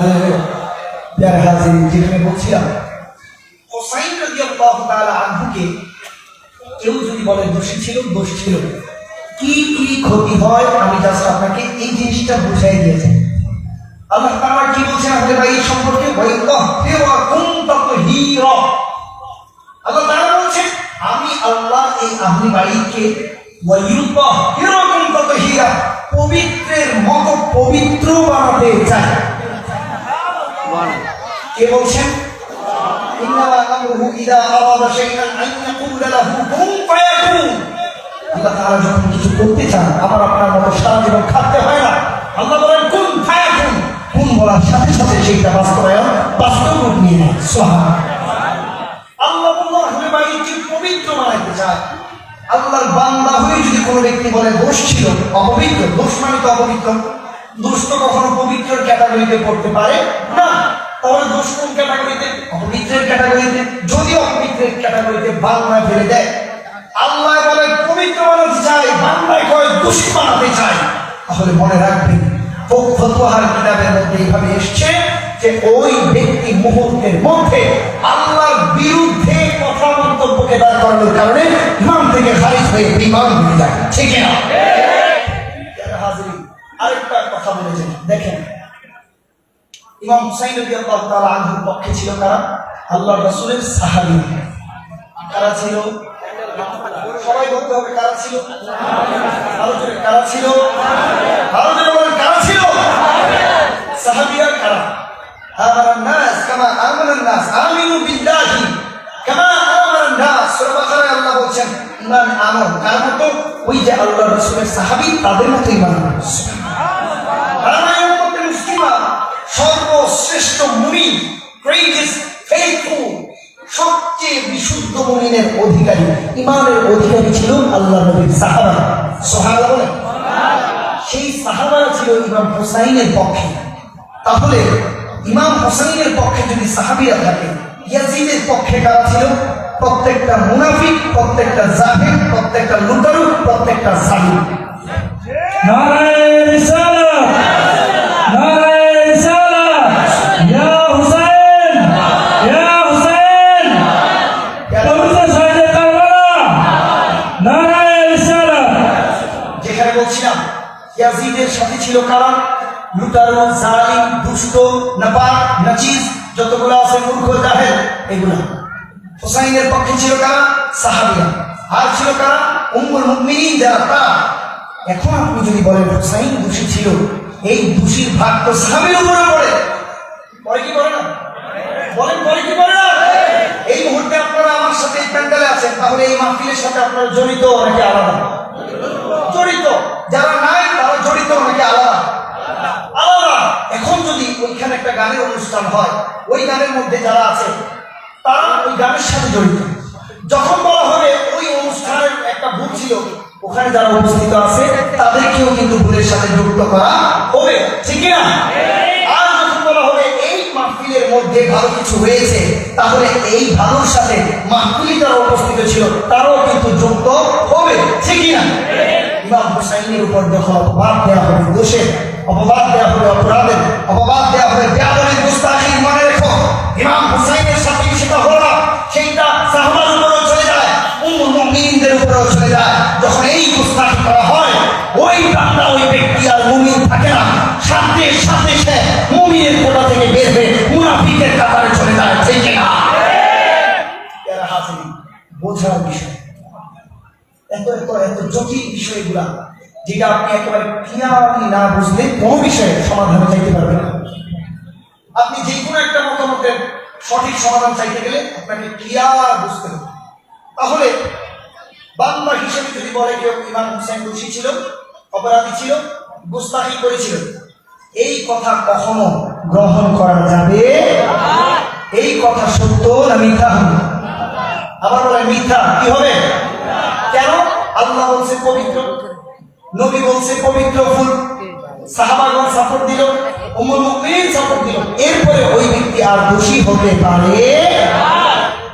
গেল একটা বিষয়। এবার আসেন আমার ওই ভাইয়েরা, ওই ওই ওই ভাইয়েরা, যেই ভাইয়েরা ইয়াজিদ হৃদয়ে রাখে হুসাইনকে দোষী বানাতে চায়, তারা বলে ইয়াজিদ দোষ ছিল, ইমাম হুসাইনের সাথে, ইমাম হুসাইনের হত্যাকাণ্ডের সাথে ইয়াজিদ জড়িত ছিল না।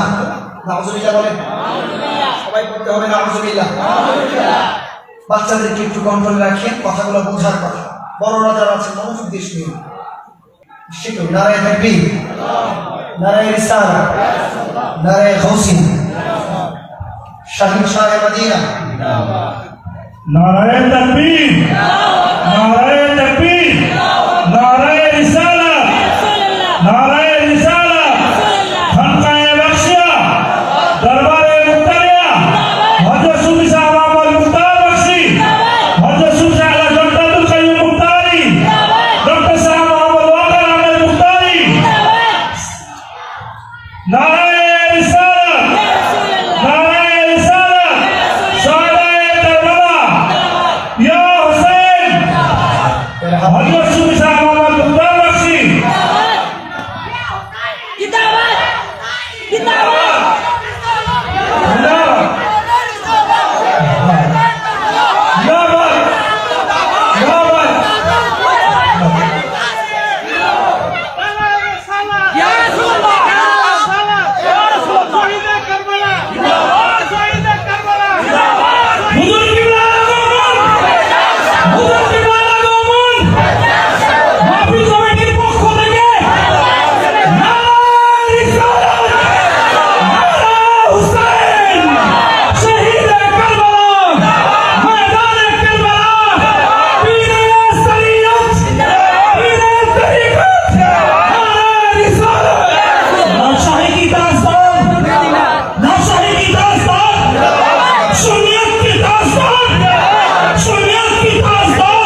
সবাই পড়েন আলহামদুলিল্লাহ।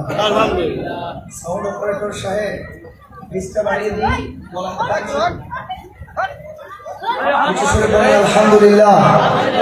আমাদের আজকের মাহফিলের মধ্যমণি প্রধান অতিথি ডক্টর শাহ মোহাম্মদ ওয়াকার আহমদ মুখতারি, মুর্শিদে বরহক এবং সাথে সাথে শাহজাদা সাহেব মুফতি মোহাম্মদ মাসুম আহমদ মুখতারি সাহেব আলহামদুলিল্লাহ স্টেজে উপস্থিত হয়েছেন। সবাই বলেন মারহাবা। যারা হাজির মাশায়েখে আহলে সুন্নাহর সামনে আমরা সবাই বাচ্চা, আমরা ছাত্র, ইনারা আমাদেরকে দাস দিয়ে থাকেন, দেবেন কেন? আমরা কিতাব থেকে শিখি, তারা কলমের হিসাব করে কলমের ইলম দিলাম।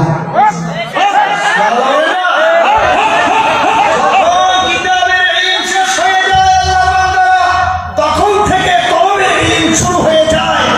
আলেমরা কিতাবের ইলম আপনাদেরকে শেখায়, আলেমদেরকে মাশায়েখগণ কলমের ইলম শেখায়। যারা হাজির ইনারা ইনাদের সামনে কথা বলা আদবের খিলাফ। আমাদের জামিয়া সব মানতে রাজি, আদবের খিলাফ মানা যাবে। দূর থেকে আমি ইজাজত নিয়েছি, অল্প সময়ে যতটুকু সম্ভব আমি আমার কথাটা মুখতাসারের দিকে নিয়ে আসবো। কয়েকটা প্রশ্নের জবাবে একটু আলোচনা করবো আপনাদের সাথে। আমি জবাব দেবো না, আমি কোনো গ্র্যান্ড মুফতি নই যে আমি জবাব দিতেই হবে, না, জাস্ট আপনাদের সাথে একটা কনভারসেশন হবে। আপনি ভাববেন, আমি ভাববো, আপনি দেখবেন, আমি দেখবো, সত্য মিথ্যা আপনি জাজ করবেন, যেটা সত্য গ্রহণ করেন ইনশাআল্লাহ।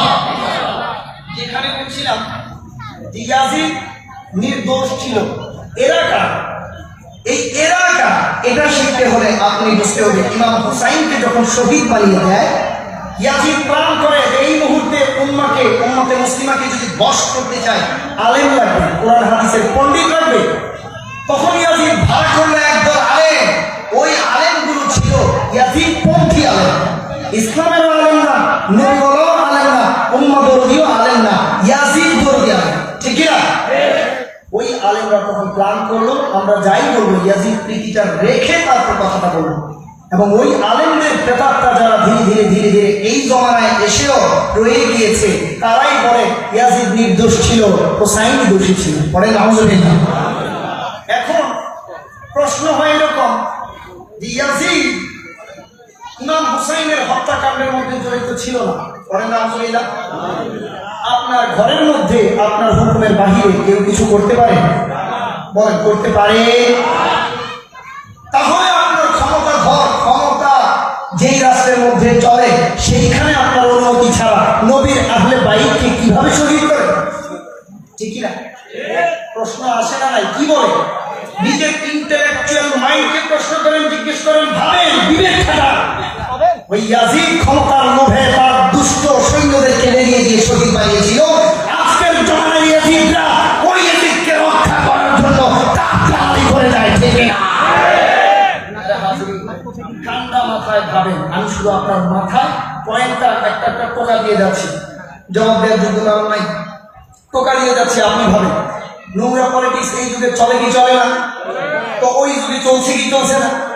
আরে ভাই, মানুষ মারে এই যুগে, ওই যুগে ইমামকে মেরে ফেলছে, ঠিক না?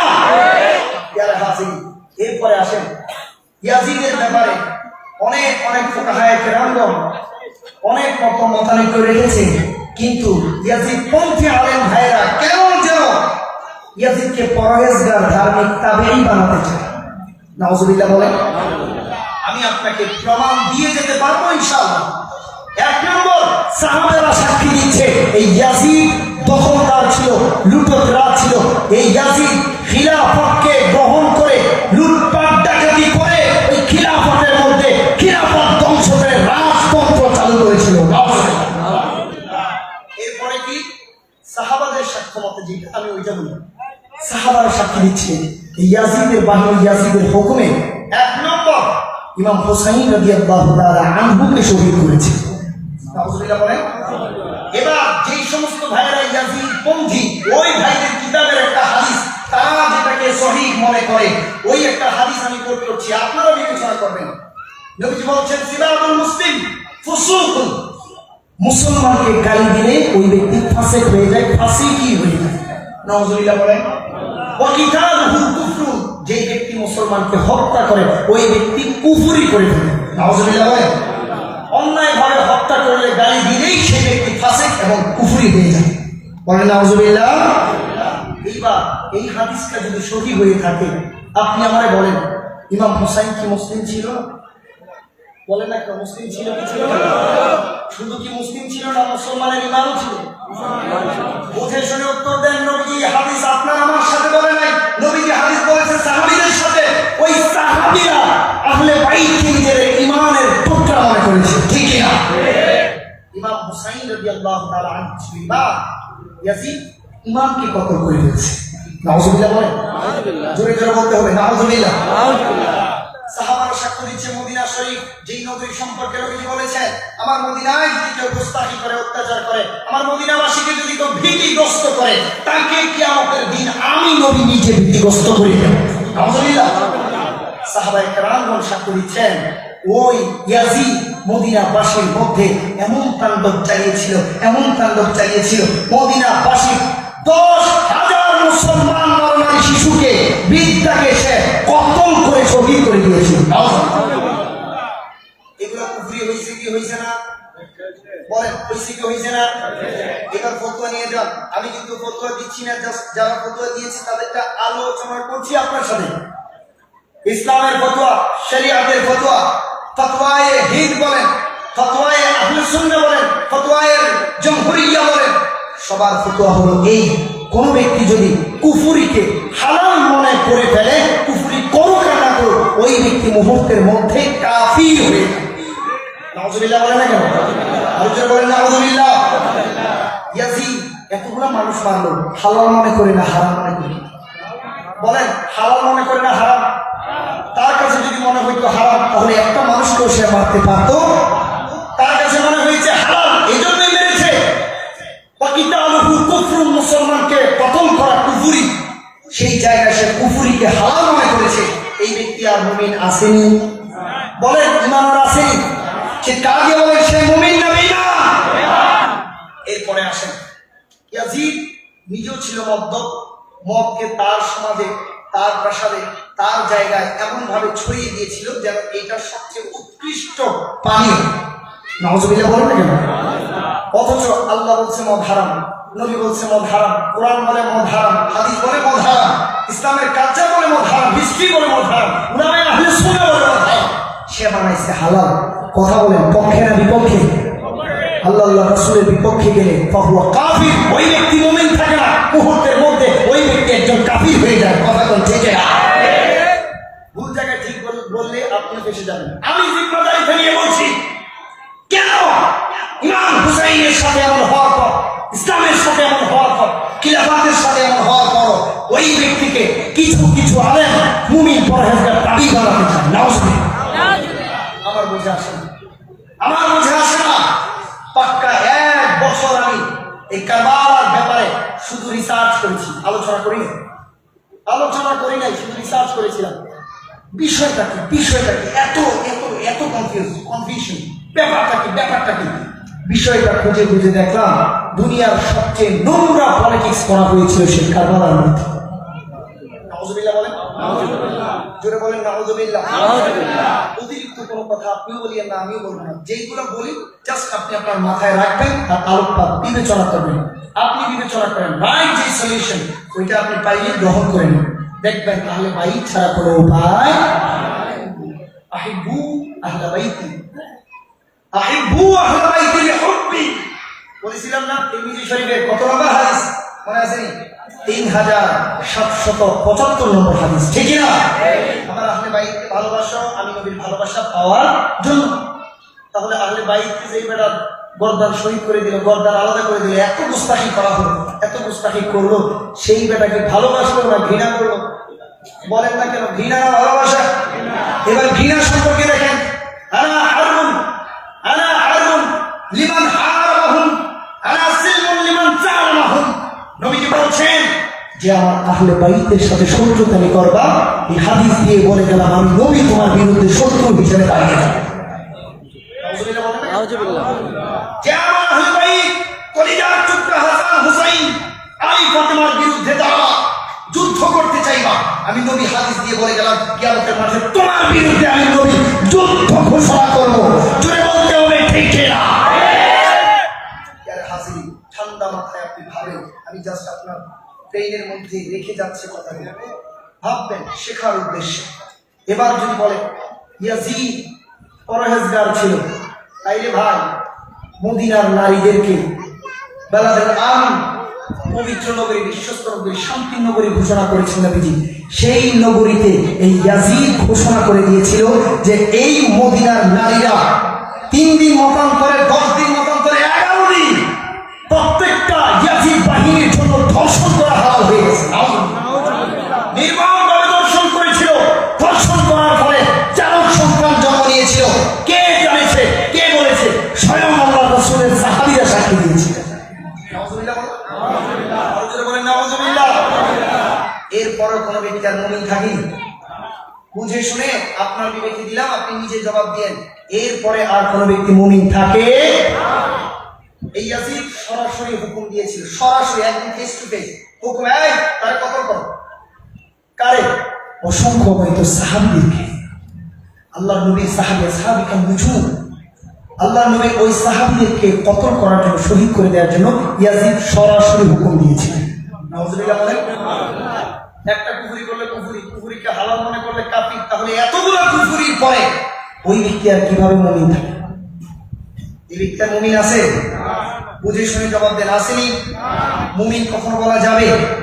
যতটুকু বুঝলেন, এই বোঝার পর থেকে এখন আমি আপনার কাছ থেকে জবাব চাই। একটা জবান বন্ধ রাখবেন না। আল্লাহ আল্লাহ রাসূল দেখছে, আহলে বাইত দেখছে। যদি আপনি জবান এই জায়গায় না খরচ করতে পারেন, মনে রাখবেন জীবনের কোনো সার্থকতা নাই।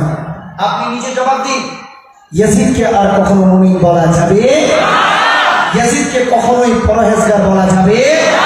কখনোই তাবেঈ বলা যাবে? ইয়াজিদকে কখনো খলিফা বলা যাবে? ইয়াজিদকে কখনোই ইসলামের অংশ মনে করা যাবে? নিঃসন্দেহে এই ইয়াজিদ কুফরি করেছে, কাফিরের লেভেলে চলে গেছে, ঠিক না? এরপরে যারা এই ইয়াজিদকে ভালো সাজাইতে চাইবেন, মনে রাখেন নিজের অজান্তে নিজের নাম নিজের হাতে মুনাফিকদের কাতারে লিখে দেবেন। এক মুনাফিক ছিল আব্দুল্লাহ ইবনে উবাই ইবনে সালুল। ওই মুনাফিক ছিল নবীর আমলে, আর নবীর নাতির আমলে ছিল ইয়াজিদ, নবীর উম্মতের আমলে। এই প্রত্যেকটা ইয়াজিদ পন্থী আলেম, প্রত্যেকটা ইয়াজিদ পন্থী মুসলমান হচ্ছে মুনাফিক। আওয়াজ দিয়ে বলতে হবে ঠিক না? আমরা মুমিন হতে চাই না মুনাফিক হতে চাই? ইয়াজিদি হতে চাই না হুসাইনি হতে চাই? আমরা সুন্নি হব নাকি বাতিল হব? আল্লাহ তাআলা কবুল করুন, বলেন আমিন। কথা শেষ। সবকিছু এবার আপনার দিমাগের মধ্যে। কি বুঝবেন, কি পালন করবেন, কি ভাববেন, that's your own matter. You have knowledge to consider. আপনার এই মুহূর্তে জ্ঞান আছে, বিবেচনা করবেন। করার পর হাদিস আলোচিত হয়েছে, কোরআন আলোচিত হয়েছে। এরপরে যদি মনে হয় আহলে বাইত দোষী, আহলে বাইত ধারণা, আমি আপনাকে কিছু আর বলতে চাই না। কেন? আল্লাহ তাআলার একটা কোরআনের আয়াত আছে, ওমা ইউদ্দিল ফালান তাজিদ লাহু ওয়ালিয়্যাম মুরশিদা। নবী আমি আল্লাহ আপনাকে বলছি, যারা পথভ্রষ্ট চিন্তাধারা নিয়ে ঘুরবে, মুনাফিকি করবে, আপনি কখনোই তাদের জন্য মুর্শিদ রাহবার পথ প্রদর্শক পাবেন। খাতামাল্লাহু আলা কুলুবিহিম, সিনার মধ্যে তাদের মোহর মেরে দিয়েছেন কে? ওয়া আলা সামিহিম, জবান এই কান শ্রবণ শক্তির উপর মোহর মেরে দিয়েছেন। ওয়া আলা আবসারিহিম, চোখে মেরে দিয়েছেন।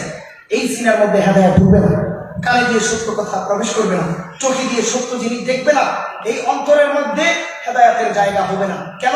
আনজারতাহুম আনলাম তুনজিরহুম লা ইউমিনুন। নবী যতই ভয়ভীতি দেখান, বুঝান, বলেন, তাদের মধ্যে আর কখনোই ঈমান আসবে না। বরবাদ হয়ে গেছে, বরবাদ গুলিস্তাকি একই উল্লু কাফি হে। মনে রাখেন, একটা উল্লু, ওই উল্লুই হচ্ছে ইয়াজিদ পন্থীরা, ঠিক কি না? বলতে বলেন মুসলমান, ঠিক কি না?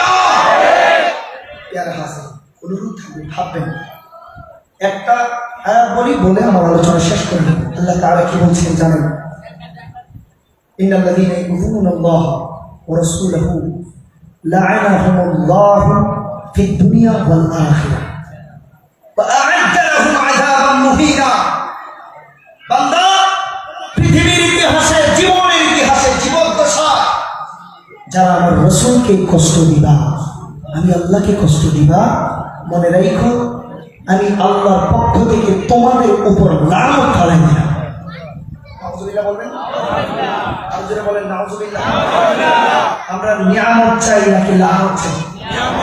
আর জোরে বলেন নিয়ামত না লানত? হক না বাতিল? ইয়াজিদ না হুসাইন? বুঝে শুনে জবাব দিবেন। নবী বলা না মুনাফিক বলা? গোলামে মুস্তাফা নাকি গোলামে ইয়াজিদ? যদি গোলামে মুস্তাফা হয়ে থাকেন একটা রোজ সবসময় মাথার মধ্যে কাজ করাবেন। কোন অবস্থায়, কোন স্বার্থে, কোন কাজে, কোন জায়গায়, কোন কিছুতে আল্লাহ আল্লাহর রাসূল কষ্ট পায় এমন কাজ করা যাবে। এখানে যদি আপনি না না না না বানাইতে পারেন, আল্লাহ আল্লাহর রাসূল কষ্ট পাবে না, দেব না। না বলেন না কেন? আল্লাহ আল্লাহর রাসূলের আঘাত পাবে, আল্লাহ আল্লাহর রাসূলের সাথে গুস্তাখি হবে এমন কাজ করব না।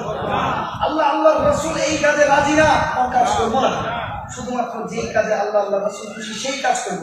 আপনি প্রত্যেকটা গুস্তাখি, প্রত্যেকটা বেয়াদবি, প্রত্যেকটা কষ্টদায়ক কাজ থেকে যদি নিজেকে না না না বাড়াতে পারেন, আল্লাহর কসম দিয়ে গ্যারান্টি দিয়ে গেলাম কিয়ামতের দিন দেখবেন আল্লাহ তাআলা আপনার নামটাকে জান্নাতীদের কাতারের মধ্যে হ্যাঁ বলে লিস্ট করে নেবে। সুবহানাল্লাহ। সেই জান্নাত আপনারা চান কি জান্নাত? মনে রাখবেন নবীজির গোলামের কোনো চিন্তা নাই। চলো নবীজির জান্নাতে মদিনাতে। মনে রাখবেন এই নবীজি কষ্ট দিবেন না, আহলে বাইতের সাথে গুস্তাখি করবেন না। আহলে কখনোই কোনো অবস্থায় কোনো স্বার্থের কারণে আহলে বাইতের বিরুদ্ধে দাঁড়াবেন না। ইমাম হুসাইন কি জানতো না যে তিনি আপোষ করলেই বেঁচে যেতে পারত? জানতো না? বলেন, তিনি একটা অফার দেওয়া হয় নাই? যদি এখানে কোনো ব্যক্তি বা এই উম্মার কোনো ব্যক্তিকে অফার দেয় তোরে মাইরা মানে আর না হয় কি আমার লাগে হাত না, সে কি করবে? বলবে বাবা রে বাবা, মা হোসাই দোয়া হোসাই, আগে বাঁচি, বাঁচার নাম ফরজ, জীবন বাঁচানো ফরজ। এই ফুটো এখানে মেরে সে আর ভালো মতো ভাবে না, সে বলবে আগে বাইচা থাকি। ঠিকই না? বলেন ঠিকই না? ইমাম হোসাইন কি এটা বুঝতো না? তিনি ছিলেন খুবই কোমল মাইন্ডের, তিনার আকৃতি সবচেয়ে বেশি নবীজির সাথে মিশত। তিনি ছিলেন খুবই পবিত্র, কোমল হৃদয়ে, এবং তিনার মাথায় কূটনীতি, দুর্নীতি, চক্রান্ত এগুলো ঘুরতো না। কিন্তু তিনি ছিলেন super talented, most brilliant person, এবং তিনি ছিলেন এমন বিচক্ষণ সূক্ষ্মদর্শী ব্যক্তিত্ব যে ব্যক্তির সামনে একটা ঘাস আসলে বলে ফেলতে পারতো এটা এই ফুলের না এই ফুলের, এই মাটির না এই মাটির, এই কাজের না এই কাজের। সুবহানাল্লাহ। তো সেই ইমাম হুসাইন কি বুঝতো না? তিনি কি বুঝতো না? তিনি বুঝতো, তিনি জানতো যদি আজকে আমি এজিদের সাথে হাত মিলাই আমি বেঁচে যাব, আমার জীবন বেঁচে যাবে, আমার পরিবার বেঁচে যাবে, তাহলে বাইক বেঁচে যাবে, সাহাবা বেঁচে যাবে, দলের অনুসারীরা বেঁচে যাবে, ধন পাবো, সম্পদ পাবো। ইয়াজিদের সাথে হাত মিলালে আমি হুসাইনকে পাওয়ারফুল বানিয়ে দেওয়া হবে, অট্টালিকা দেওয়া হবে, ক্ষমতা দেওয়া হবে। কিন্তু ইমাম হুসাইন সেদিন ভেবেছিল আমি যদি হাত মিলাই সবকিছু তো পাবো, কিন্তু একদিকে ক্ষতি হয়ে যাবে। কি ক্ষতি? আমার নানা জানের ইসলাম ধ্বংস হয়ে যাবে, উম্মত ধ্বংস হয়ে যাবে। আমি হুসাইন আমার স্বার্থের জন্য এই কাজ করতে পারি না। আমার কাছে আমার জীবনের চেয়েও আমার নানা জানের উম্মতের দাম বেশি। গোটা দিয়ে দেব, তখনই বাতের সাথে হাত মিলিয়ে আমার নানা জানের উম্মতকে ধ্বংস হতে দেব। সেদিন ইমাম হুসাইন এই কথার উপর অটল ছিল, যার কারণে জীবন দিতে হয়েছিল। আজকে হুসাইনের প্রেমিক হয়ে জীবন পেয়ে, যৌবন পাইয়া, কোরআন সুন্নাহ হাদিস সবকিছু পাইয়া যদি হুসাইন বিরোধী কথা বলেন, মনে রাখেন নিজের অজান্তে নিজের সিনাকে টস করে ধ্বংস করে দেবেন। নাউজুবিল্লাহ বলেন, আর জোরে বলেন নাউজুবিল্লাহ। কখনোই এই কাজ করা যাবে কোন অবস্থায়। যেই কোনো ভাই, আমার বাবা হোক, মা হোক, সন্তান হোক, যাই হোক, যখনই আমাকে আহলে বাইতের বিরুদ্ধে বোঝাবে আমি ওই ব্যক্তিকে আর গ্রহণ করব। You have to protect yourself. You have to save your faith. You have to protect your aqidah. আপনি নিজেই নিজের আকিদাকে, ইমানকে সেভ করতে হবে, বাঁচাতে হবে, প্রটেক্ট করতে হবে। আরেকজন এসে করবে না, ধ্বংস করতে হবে। ঠিকই না? ঠিকই না? ঠিকই না? প্যারা হাজির, আল্লাহ তাআলা আমাদেরকে এগুলো থেকে সেফ রাখুক। পড়েন আমিন। আর জোরে বলেন আমিন। আপনাদের সবার খুব কষ্ট হয়েছে যদি কথাবার্তায় কোনো ধরনের বচনভঙ্গি আমার প্রেজেন্টেশনে কষ্ট পেয়ে থাকেন, আমি ক্ষমা চাচ্ছি। আর যদি বুঝে থাকেন, অনুরোধ জানাচ্ছি আমল করবেন। আহলে বাইতের ভালোবাসা যে হৃদয়ে আছে, ওই হৃদয়কে আল্লাহ আল্লাহ রাসূল কখনোই অপবিত্র হতে দেয় না। কারণ যেই হৃদয়ে আল্লাহর বানানো পবিত্রতা ঢুকে যায়, ওই হৃদয়টা দুনিয়ায় থাকতেই মহাপবিত্র হৃদয় হয়ে যায়। সুবহানাল্লাহ। আমরা এমন হৃদয় চাই কি চাই না? বলেন জোরে, চাই কি চাই না? ইয়াজিদের সম্পর্কে সচেতন হবেন, শিখবেন, জানবেন। কারবালার সম্পর্কে সচেতন হবেন, শিখবেন, জানবেন। ভিন্ন আকীদার কোনো ভাই যদি আমার কথায় কষ্ট দিয়ে থাকেন, আমি ক্ষমা চাচ্ছি। আমি কোনো ভাইকে কষ্ট দিতে এত দূর থেকে আসিনি, খুব কষ্ট হয়েছে আসতে, জানেন। সারাটা শরীর আমার এখনো ব্যথা, দেখতেই পাচ্ছেন, স্বাস্থ্য খুবই দুর্বল। তার মানে ব্যথাগুলো অনেক বেশি, তারপরও ব্যথাকে ব্যথা মনে হয় না। যখন কোরআনের কথা বলা যায়, এর চেয়ে বড় দামি পাওয়া আর দুনিয়াতে হতে পারে। ভিন্ন আকীদার ভাইয়েরা কষ্ট দিলে ক্ষমা করবেন, আপনার কল্যাণে আমি কথা বলেছি, ভাববেন, জানবেন। আর সবচেয়ে বড় কথা, আপনাদের এই অঞ্চলে এমন একজন আল্লাহর ওলি শোয়ায়িত আছেন, ওলি আউলিয়ার শাখা রয়েছে, মাশায়েখ রয়েছে। এরপরেও যদি আপনারা আহলে বাইতের ভালোবাসা গ্রহণ করতে না পারেন, জানতে না পারেন, মানতে না পারেন, দুর্ভাগা হয়ে যাবে। আর যদি মানতে পারেন, মনে রাখেন, এক একজন পীরের মাধ্যমে, পীর শুধুমাত্র আপনাকে জিকির শিখাবে না বাবা, পীর শুধুমাত্র আপনাকে নামাজ রোজাই শিখাবে না, পীর শুধুমাত্র আপনাকে কোরআন হাদিসের পৃষ্ঠার ইলম শিখাবে না রে বাবা।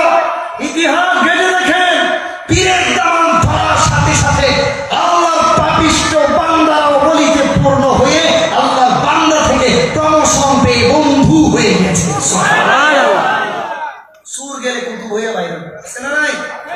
ওই নসলের পীর যেন কোনারে বাবা, দামান ধরবেন, মানবেন, এই দামান আপনাকে মদিনা বলার দিদার পর্যন্ত এনে দেবে। সুবহানাল্লাহ। ওই দিদার চাই কি চাই না? আরো জোরে বলতে হবে, চাই কি চাই না? দুই হাত তুলে বলতে হবে, মুসলমান চাই কি চাই না? নারায়ে তাকবীর, নারায়ে রিসালাত, নারায়ে হায়দারি, নারায়ে গাউসিয়া, শাহীদ শাহ মদিনা। ওয়াখির দাওয়ানা আলহামদুলিল্লাহ। আসসালামু আলাইকুম ওয়া রাহমাতুল্লাহি ওয়া